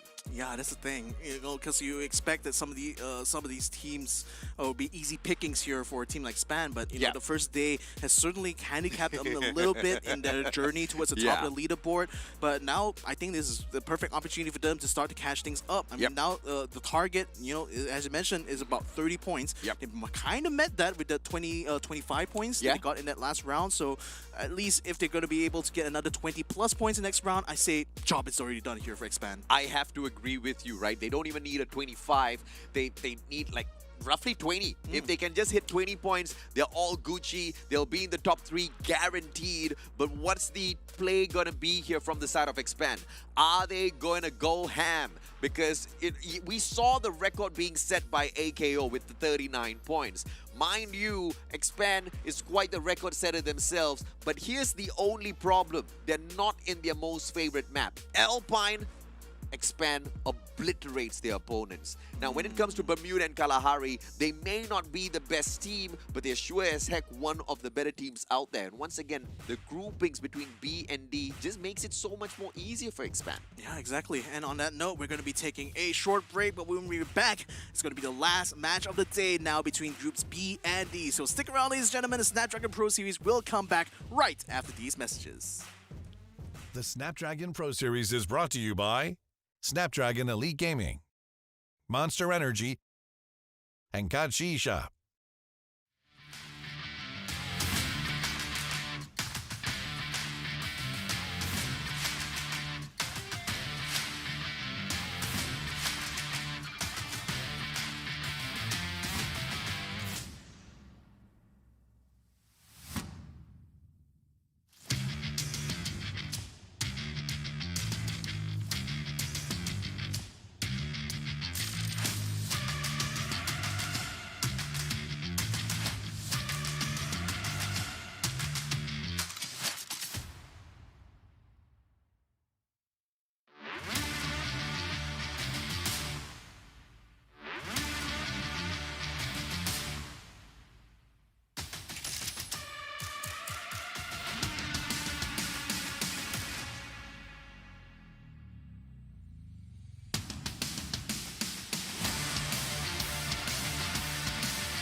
Welcome back, ladies and gentlemen, boys and girls. This is the Snapdragon Pro Series Season 2 Asia Pacific, brought to you by Snapdragon Elite Gaming, when winning matters, as well as Monster Energy, as well as Kachi Shop. My name's AJ. I'm the Mustachio, down here with the one and only Victor Cax, your shoutcasters for the day. And what a day has it been. So many things that we touched on seems to be happening out there on the battlefield. We talked about how nobody's gotten a double booyah so far, and then we got a back-to-back with teams picking up the second booyah of the competition, first with AKO and then with Expand. But now we move on into the final game of the day, where two teams seem to have the greatest opportunity to pick up that booyah, being Bloody Head as well as Expand. But Bloody Head kind of expired a little bit too soon in the previous matchup. Yeah, I mean, the counter wasn't really that good. In fact, like, even though they were able to get some good elimination points there, but still, in the grand scheme of things, you do need to be able to make your way to that final circle in order to have a good chance of getting the maximum haul of points. Yeah. And with that performance by Expand, look at that, just a stone's throw away from Axis Esports. There's 69 points to 71, 2 points away from getting into that top 5. So I'll say the Expand very much on the up and up. And it's very possible for them to pick up a minimum of 20 points next, unless something goes really wrong for Expand, right? Because once again, they are hands down the strongest team between these two groups right now. So, which is why it was pretty decently easy for them to pick up the booyah earlier on. So earlier on in the day, it was a focus on to see whether Auto Knockout was good enough to face up against Group A. And now the story is just going to be about Expand, whether or not they're going to be able to sneak into that second spot, because now with just 20 points on a minimum to their side, gives them 89 points. That's 3 points better than Tactical Intex in that second place. And just like that, they'll be in the running for the #1 spot. Indeed. And speaking about that #1 spot, it gives bear in mind this little fact here about why we put so much emphasis on the kill points.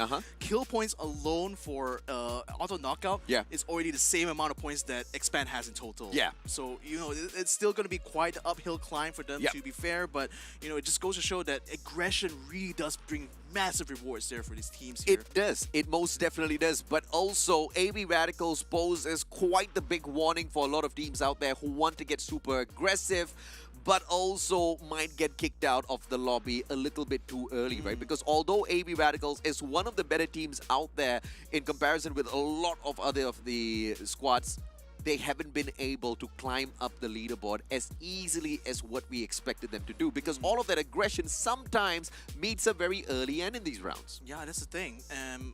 For AV Radicals themselves, they definitely have to examine why exactly that happened, but it's also not quite out of the realm of possibility that they're using this competition as a way to kind of like test alternative strategies. So maybe that might be what happens for them in game #1. Certainly, it was a very abysmal performance for them in the first day itself, but now they're already starting to come back. They already recognize that, okay, there's some of these squads here that we really have to pay attention to. So now they already stepped up. Now they're stepping up the game here in day #2, and that's actually bad news, I would say, for the rest of the squads here, because that means a lot of it's going to be very hard from this point on to keep them all the way down. Yeah, I agree, right? And although AV Radicals did bomb out one too many times, a little prematurely, it shows how good of a team they are, because they're still in the 3rd spot at the end of the day. But of course, on that note, let's hop on into the final matchup of the day between groups B as well as D. We hear a couple of gunshots, which means early first blood. ORV dropped like they hot, and Freedom Rumble picks up the first one. Yeah, first one there for them, but ORV not quite out of the woods yet, though. They're stuck on the first floor, and FRU has control over the shipwreck's bottom side, so it's going to be a matter of time before they start to bring an assault upstairs. But in the meantime, Jump9 just holding position. Jasly still up on top. They're trying to find a way to get out of this little quandary that the ORV seem to have found themselves into, sneaking up under the fallen over timber here on the shipwreck. I mean, it's a very unique kind of battleground here because of not only the verticality, but the really odd sort of structures around it provides not only cover, but even potential ways to work around. Some teams I've noticed have really taken advantage of shipwreck by literally walking around the edges. So I wonder if ORV will be using a strat, but Shami is in the meantime getting himself up on the high ground there, and that's putting some pressure on ORV to meet this challenge here, because look at that, he's going to be able to keep pot shots onto them, keeping them suppressed. But the thing is, the rest of his squad needs to try to move up onto that first floor now to keep the pressure going on ORV. Smart plays from both sides. Players on the side of Freedom Rumble. Not getting aggressive just yet. They're waiting for their opportunity. They're just waiting for ORV to run straight into their crosshairs. Kai manages to chip away at a couple of shots at Jabat.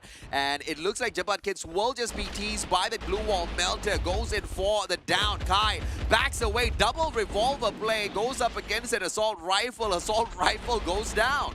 Yeah, it goes down. Yan's going to be caught behind the bar there. No drinks served there as he does get a knockdown in response. But unfortunately, without any support from the rest of the squad, ORV X-Men, the first squad to be eliminated on the final match for today. Freedom Rumble smiling here in the air. A lot of action still continues out there in the battlefield. Paragon, one player down and out of the equation already. Another trying their best to recover. Santa Catarina taken over by Freedom Rumble. And they lead the lobby with 4 eliminations so far. One team taken out of the equation. ORV just a little unfortunate with how all of that broke down, but Expand aiming for those 20 points. They take the hit straight into command post, and command post is usually the drop spot here for Expand. They managed to steal that away from Bloody Head and make it their own home. The blue circle searched for them. Even the game wants Expand to get those points. I'm assuming that the flight path was a bit more southwards because Shrines, Bayfront, Council Hall, Confinement are all good loot zones and just completely unoccupied at this point. So most of the teams very much focus on that southern side. So the RSX, of course, is going to be caught up in the middle here. I think a member of ORV Tyrants is going to be spotting them here as Voidface a little bit too close for comfort here to RSX, as he definitely had been spotted at some point now, because we see Rods trying to get a good position here to spot out Voidface. He does see a hit pick out there, so he's already sending a bomb straight to his face there. Voidface is able to dodge out of the damage there, so no damage done whatsoever, but it's going to flush him out a little bit. Rods tried to get some shots, but unfortunately has to peel away here to try to get a better position to shoot at him from up top. I really don't like the setup here for Voidface. The rest of his team members just a little bit too far, and they are in potential spots to get into an engagement as well. Paragon, on the other hand, already getting squeezed, and I don't think he would like the result. This orange juice might just leave Twix all alone, lonely out there on the battlefield to play the game of survival and bring the rest of his team members right back in already. 11 more HP, and he saved himself. 6 medkits, a lot to work around with here, but the glue walls are running down. It literally ran out already for him, and the last glue wall was placed in a very unfortunate position there, so he had to quickly rush down. Unfortunately, he was able to get there in time, but no, unfortunately, Cat Killer Warlords was circling around there, and they spotted that member Paragons. They do get a kill done onto Orbe Tacular, getting the skill Tacular right there, and now RSX finding another member around the outside is going to go ahead and get some shots done, but ORV is also in the same area now, and RSX is facing a bit of trouble. Is Happy does get a knockdown, but now he's going to be facing a lot of pressure from Seiya, moving down to try to rescue his teammate. Happy goes up, very low on health there, tries to get a knockdown, but unfortunately pays for it with his own life. Now ORV still has squads around there, but unfortunately it looks like the rest of RSX has peeled away. No more kills going to be conceded here, as ORV has control over Foundation. RSX, 2 zip lines that can lead him onto the either side of Refinery. It's all about what sort of a decision he makes. Does he take this very risky play as the final survivor? He needs to look for one of those revival points. K9 Esports, on the other hand, already at the revival point, trying to bring back the rest of his team members, but being surrounded one after the other by the players of both NC and Bloody Head. K9, what will be the result here as he gets eliminated? There is no chance for the rest of the team members to make their way back in, but NC, they took the kill, but can they deal with Bloody Head? Yeah, Bloody Head still have full strength right now, but they bring in the kills. Fiersu taken out immediately. Mark does get the knockdown out of Asa as he tries to stabilize this fight at the moment up on the top side. Mark is going to be caught a little bit on the outside. He does have a glue wall for cover and a tree as well, and is keeping shots from Nuffiz from being able to by a grenade. Morgan getting Morgana, Fata Morgana, throwing in the bombs right into him, and that puts him down now. Bloody Head seems to have the upper hand at this point now, as NC losing members faster than I could count right now. Dino, last man standing, not a lot of health left on his head. Morgana moving up in top. He gets shot there. Defusal gets taken down, and Dino gets taken down a notch as well. NC eliminated. 10th place is the best it can do. Bloody Head, what a play. I mean, that was just a little too premature for the team, but NC, they rushed in, they picked on the kill that Bloody Head was looking out for, so, I mean, That's just pure revenge from Bloody Head. You needed to see that coming, man. And see, on the other hand, though, a little unfortunate with the way they bombed out. Based on the performance from yesterday, we thought they had a lot of chances to continue climbing up on that leaderboard. But today hasn't been NC's day. No, has not been. I mean, we thought it would be able to see some sort of consistency, but at least in the rounds that they did manage to get points, they do haul in quite a bit. Last round, if I remember right, they managed to get 16 points, so hopefully they'll keep them at least on top of that second page of the leaderboard, but still, it's still 12th spot is the main target for them, and now that they've been eliminated this early on, no more chance for them to climb back up here, as we watch Juke, who have already gotten on Refinery, which right now is being bombarded by the danger zone, so no one's going to be able to take control of that site anytime soon. But Juke is certainly thinking about that plan to try to, you know, cheese their way to that final circle as they did in the round that got them to Booyah, because it seems to be the strategy that worked out for them. But can they make Lightning strike twice? Lightning does strike twice. Question is, does it strike the same exact spot twice? Expand. They ride in very flashily, but no escape. Wants no part of them, and Too Fast just blazes past all of them, straight past the players of Juke as well. Expand playing this very cheekily. I do not like this very risky play, and that's what you gets you, man. Axel down, Cobra down, no escape RE now, punishing Expand for being cheeky. Yeah, and CN's going to be chasing him even though his level is below, but they have X-Roy completely caught up here. He has nowhere to go here. He's completely surrounded on all sides. Faye's going to come around the side, tries to get a shot. Unfortunately, he doesn't quite nail it down. X-Roy now forced to burn his glue walls. He still has force, so he's going to be able to block out his container, but how long can he hold out, though? He's going to try to hold on, but Faye's, oh, a little bit of a gap there, and that's enough to get a knockdown into X-Roy. So already Expanse losing quite a bit here with their members. Not quite eliminated yet, though. They can still potentially come back as Too Fast managed to make his way to the revival point. Yeah, revival point. Too Fast. This is the captain trying to bring the rest of his buddies right back into the mix, and it looks like nobody else is at command post to take him out of the equation, and therefore Expand continues to survive. Not a single elimination to their name just yet. They need 20 points to secure that second spot. I mean, if they go for the jugular, if they go for a 40-point game right now, that's still not going to be enough to dethrone Auto Knockout. They need 41 points to match up, 42 points to get that #1 spot. And I think that's asking for a little bit too much. And then again, we're talking about the best squad in Malaysia, so maybe they might have the potential to do so. We'll have to see. But in the meantime, RSX will be facing some pressure from FRU, who are trying to attack them from the lower side here. It's going to be very difficult sort of approach here. There's a reason why high ground is always very much valued in these kind of battle royales, because FRU is going to have a bit of a climb here in order to try to get up. But they do have a lot of cover that's working well for them, and now they're going to try to expend their throwables here to hopefully force one of the members of RSX to make mistake here, but RSX holding their cards close to their chest. They're just keeping that distance between themselves and FRU, and that's working out well. But unfortunately, Chassis is going to be spotted by Kai, who is going to be taking this box here to try to get some extra loot, while RSX tries to be away. Oh, Chassis gets caught up. He gets eliminated. Rod's going to be caught up as well. He's taking a lot of damage there, even though he has the AC-80. There's not going to be much room for him. He needs his teammates to come in to help him out, as FaZe and Happy are going to try to wrap around here to keep a flank open here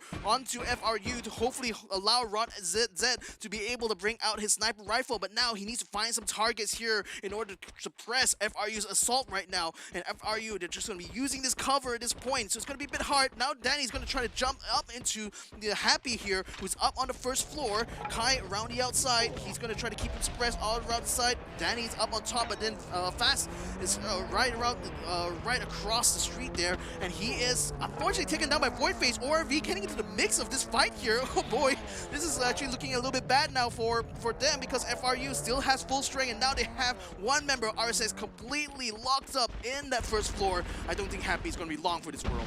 Yeah, Happy's not going to be happy for much longer. Has got the Vector in hand inside of the time turner. Danny says hello and says goodbye immediately right after. Happy out of the equation, and RSX continues to suffer. ORV on the other hand, they've got Roy down on the ground, but Team Expand is not out of the equation just yet. Just revived by their captain Too Fast, but immediately into the hands of the other teams. And this is the problem when you are going to get revived this late into the game. There's very few spots that are untouched, and you are going to have that probability of dropping dead smack in the middle of another team. Ooh, that's a huge hit there, but it's a this match bring it back home, gets elimination done. So that's one team, another team eliminated right now as ORV takes control over the building. FRU gets themselves back up to full strength. Now they're going to be bringing a second assault on the same location. This time around, it's going to be ORV holding the spot here as FRU going for round number 2 now. Can they make this work out better for them than they did the last time they went out against RSX?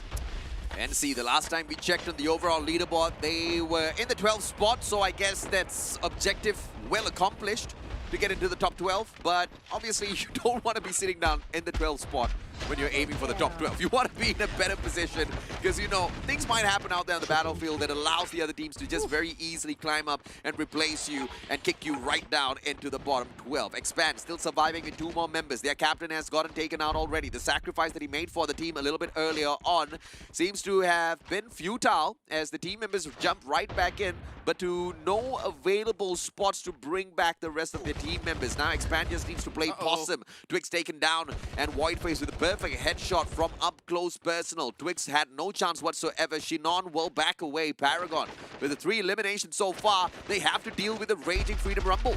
Yeah, Jukes they already got themselves into the middle of the circle here, along with Warlords. And right now, the next circle actually favors Warlords a lot more, and they do have zip lines in order to try to get engaged into other battles, but I think they're going to hunker down there and let the other guys just fight it out right now and then deal with the survivors at the end of this round. And speaking of which, though, FRU regains control over this house now, forcing ORV out of there. Only 1 member of ORV seems to be on the map right now, so this is actually really bad news for ORV at this stage of the game now. FRU still has full squad. Paragon now trying to see if they can spot out members of Expand who have been just lurking around there. They already taken down X-Roy as well as Too Fast. Cobra and the Axel is the last 2 people I can see right now as Bloodhouse now makes their way to the safe zone coming from the flank. Looks like they may be meeting Warzone very, very soon as Sia going to be coming in on the top side here to hopefully spot out Diffusal as Diffusal now taking a bit of damage here from Phrase, getting some shots as Voidface does get some kills there on his hand there, so at least he does get something done. A triple kill there for Voidface. Is now trying to keep Diffusal alive a little bit. Right now, it's the rest of his squad tries to come in here to get try to get things stabilized here, but with RV just storming the front right now, aggressively taking over this position. I think Bloody Head losing a lot here. Morgana almost getting knocked down from a distance there by Jim Quest, but now the safe zone is shrinking here, and I think RV is going to be caught out on the lurch here if they don't make a move right now. And unfortunately, a lot of squads has his sights very much trained on them. Yeah, it's safe to assume that Expand's not going to be picking up those 20 points. Fiersu backs away, and Freedom Rumble still on fire. Talent elimination so far. They want to bag out the players of Paragon. They've got their eyes on Duke as well, who have got the circle. Paragon can be gate kept here, but Freedom Rumble has got no information on them whatsoever. Danny, AWM in hand, still looking at the players of Duke from over his blue wall. The players of Warlords can place that pressure on them a little bit as well as Paragon runs into the circle. Danny takes out the final player. Ganza out of the equation. Just more kill points for the players of Freedom Rumble. The Axel still playing the game of survival, maybe looking for some placement points. That's not going to be a lot, but it's going to be enough to keep them safe in the top 12. Yeah, it's the last member left, but the thing is, Warlord's having the best position right now in this circle, literally right in the middle on the high ground. They can afford to keep picking pop shots against the other teams trying to take over the position. FRU caught around the edge of the circle there. Invoker trying to keep Danny's complete suppressed, tries to get a shot, not really landing too much there. FRU, unfortunately, is still going to be going in straight onto the Invoker now, getting the knockdown done onto him. A killing spree for RV Raze as he does get the knockdown done and dusted there. Tacular trying to stabilize this position here for Warlords because they're now having control over this platform, burning out all the glue walls right now to keep some good cover and to try to gatekeep RV from being able to take over this position. But Jump9 is also up here on the platform and he's now trying to take over Warlords. A nice shot there. The Axel actually taking up his gets a kill point as well, taking down Shamis. So he's not quite out for the count yet. He's still in the game. Yeah, behind the boulder though, he needs to make his way in front, and I cannot bloody understand exactly how he survived that long. Axel finally out of the equation. Freedom Rumble follows up. Warlord still alive. What is going on in this final battle? All of the Titans have been dropped. Juke, Dax Cutie from the back managed to go in for a sneak. Damon with a double nade. Warlord still gets eliminated as Juke attacks from the back. Unsuspecting assassins, and now no escape RV, final survivor, but there's no way he's gonna get this booyah. The game of numbers on the side of Juke, and Juke gets yet another booyah for themselves. They start the day and they end the day. A double booyah for Juke. Who'd have thought Juke would be the third team here to get the double booyah? And I have to admit, very, very cheeky plays here that Team Juke has done, you know, in the last map, as well as this one here, you know, holding out until the last possible moment, but it worked out. It worked out so well, and Juke can certainly savor this victory. I mean, it's the perfect start and the perfect closing for the day as far as Juke is concerned. Juke, the last time we looked at the overall leaderboard, had 45 points to their name, a single booyah in the 14th place. Now, at a minimum, this should be able to launch them into the top 10. Juke has to be super proud of their own achievement. Yeah, they have to be. I mean, you can already see the elation in their faces there. I mean, third squad in this competition so far to get the booyah. Well done, guys. Well done. I mean, again, admittedly, very cheeky the way they play. I mean, again, stays out of trouble for most of the early to mid game. It's only the last circle that you saw to finally jump into that fight that has been going on for, I think, like 3 to 5 minutes. Like, it was just non-stop shooting that was going on there. Warlords, I mean, yeah, again, very amazed at how they were able to stay alive for that long there. And the fact is that they held out the assault from FRU and from Bloody Heads as well. This was incredible here from Warlords. I mean, a bit of luck as well that they could control the platform very early on, but they knew that this was a setup that would allow them to get the maximum amount of placement points. And Xians was the final player on the side of No Escape RV, and he put the end to expand. Axel taken out of the equation, allowed Juke to really go in for that final attack, right? And what makes the victory of Juke so much more impressive was the fact that they did not have the higher ground advantage on that platform. They were on the lower ground. They made their way up towards those final moments. 20 points on the side of Juke not only launches them into the top 10, brother, it's launched them into the top 5. Wow, amazing journey here for Team Juke. Okay, maybe not the top 5, maybe the top 8. Okay, we'll have to see. The overall standings will be shown up later on, but what's definitely certain here is that Team Juke is another challenger coming into the group here. Group D right now is being led by Tay themselves, and they're certainly putting a splash right now in this final round, going total 20 points. That's amazing here for Team Juke. Expand couldn't really sneak into the second spot, but at least a consolation prize for them. They are now officially in the top 5 with the 8 points that they've picked up. The last time we did take a quick peek in there, they were just a stone's throw away from Axis Esports. They needed 2 points to overtake that position. So in a certain way, this is still a success for Expand, but not just a big enough success for us to scream a lot about them. Paragon did a great job. They picked up a decent number of eliminations. Placement points were decent as well for an overall 7 points. The points were distributed quite evenly across the board, I guess, in terms of domination for some of the teams who took the initiative. But down at the bottom, 0 points for 2 teams. But Juke, look at the efficiency here. 3,000 damage, just 3 headshots, but a booyah. That's all that matters. Yeah, I mean, for them especially, I mean, that's why I talk about like the variance or like the flexibility and strategies that are allowed in this game of Free Fire. Is that, you know, there's some teams that be hyper aggressive. There are also teams that can be playing very cheeky, chill and cheeky indeed. And Team Juke, they chose a cheeky route, and it's worked out well for them. 2 booyahs, and now I think potentially up there somewhere in that board. Not sure it's going to be top 5 or top 10, but it's certainly going to be a result that Team Juke would be very happy with, especially when we're going on to day number 3. And this proves that it is strategy over mechanical capability, and you really have to think through all of your moves. You can't be a great team like Expand, rush into battles and get taken out of the equation. You can be a team like Juke, not a huge threat, but the strategy played well gets you that booyah and gets you up the overall leaderboard. And yes, I talked about the top 8. Team Juke in that 8th spot, 65 points to their name. That's decent. Expand picks up that 5th place for themselves. And Bloody Heads, we saw them at the 12th spot. They stick to their 12th spot. I don't know if you can be very happy with that.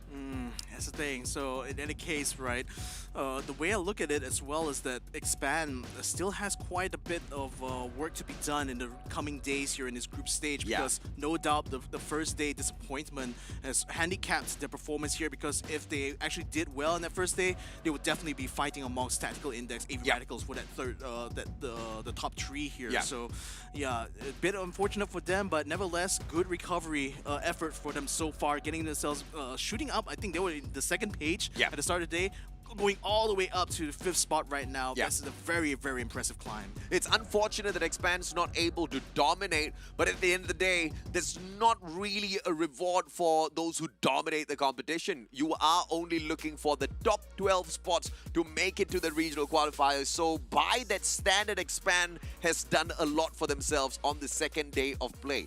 By the end of the 4 days of this group stage, you just want to make sure you're in the top 12 and you're all Gucci. Hey, exactly. Gucci. My Mamuchi. We'll see how it goes on here, but safe to say though, I'm very much impressed at the plays being done here by this Group D, because we've focused so much on Group A. That I kind of feel bad for the other teams there, because they definitely are playing their hearts out day after day here in this Snapdragon Pro Series, and finally to see Team Juke actually use strategy to their advantage and actually manage to get themselves 2 booyahs. I mean, that's certainly encouraging, I think, for especially squads that are a little bit new to the competition here. That's correct. Are looking to looking at inspiration on how to handle big tournaments like this.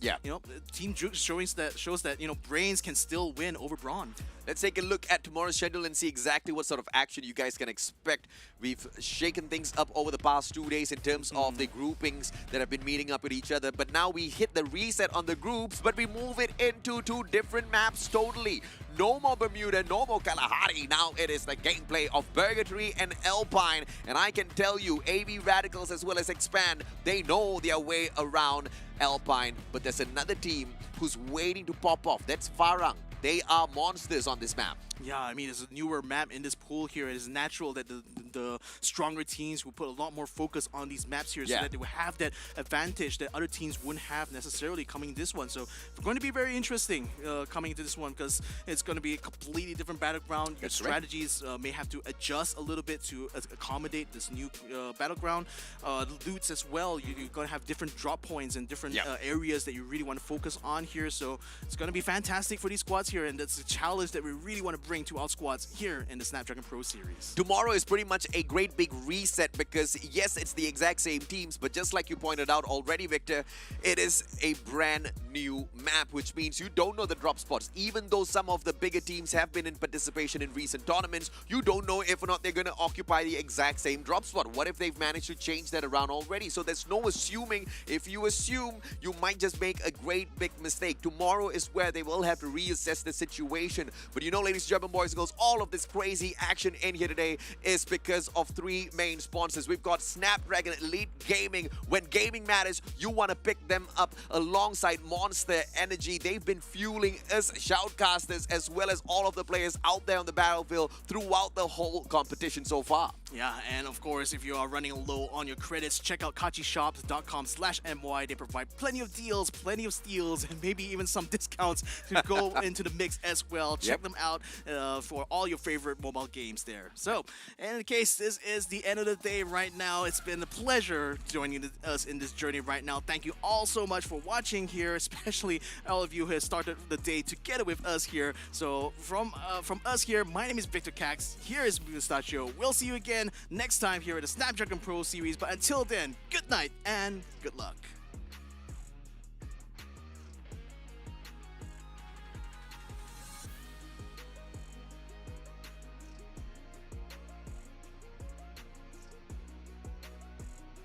The Snapdragon Pro Series is brought to you by Snapdragon Elite Gaming, Monster Energy, and Kachi Shop.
The Snapdragon Pro Series is brought to you by Snapdragon Elite Gaming, Monster Energy, and Kalahari Shop.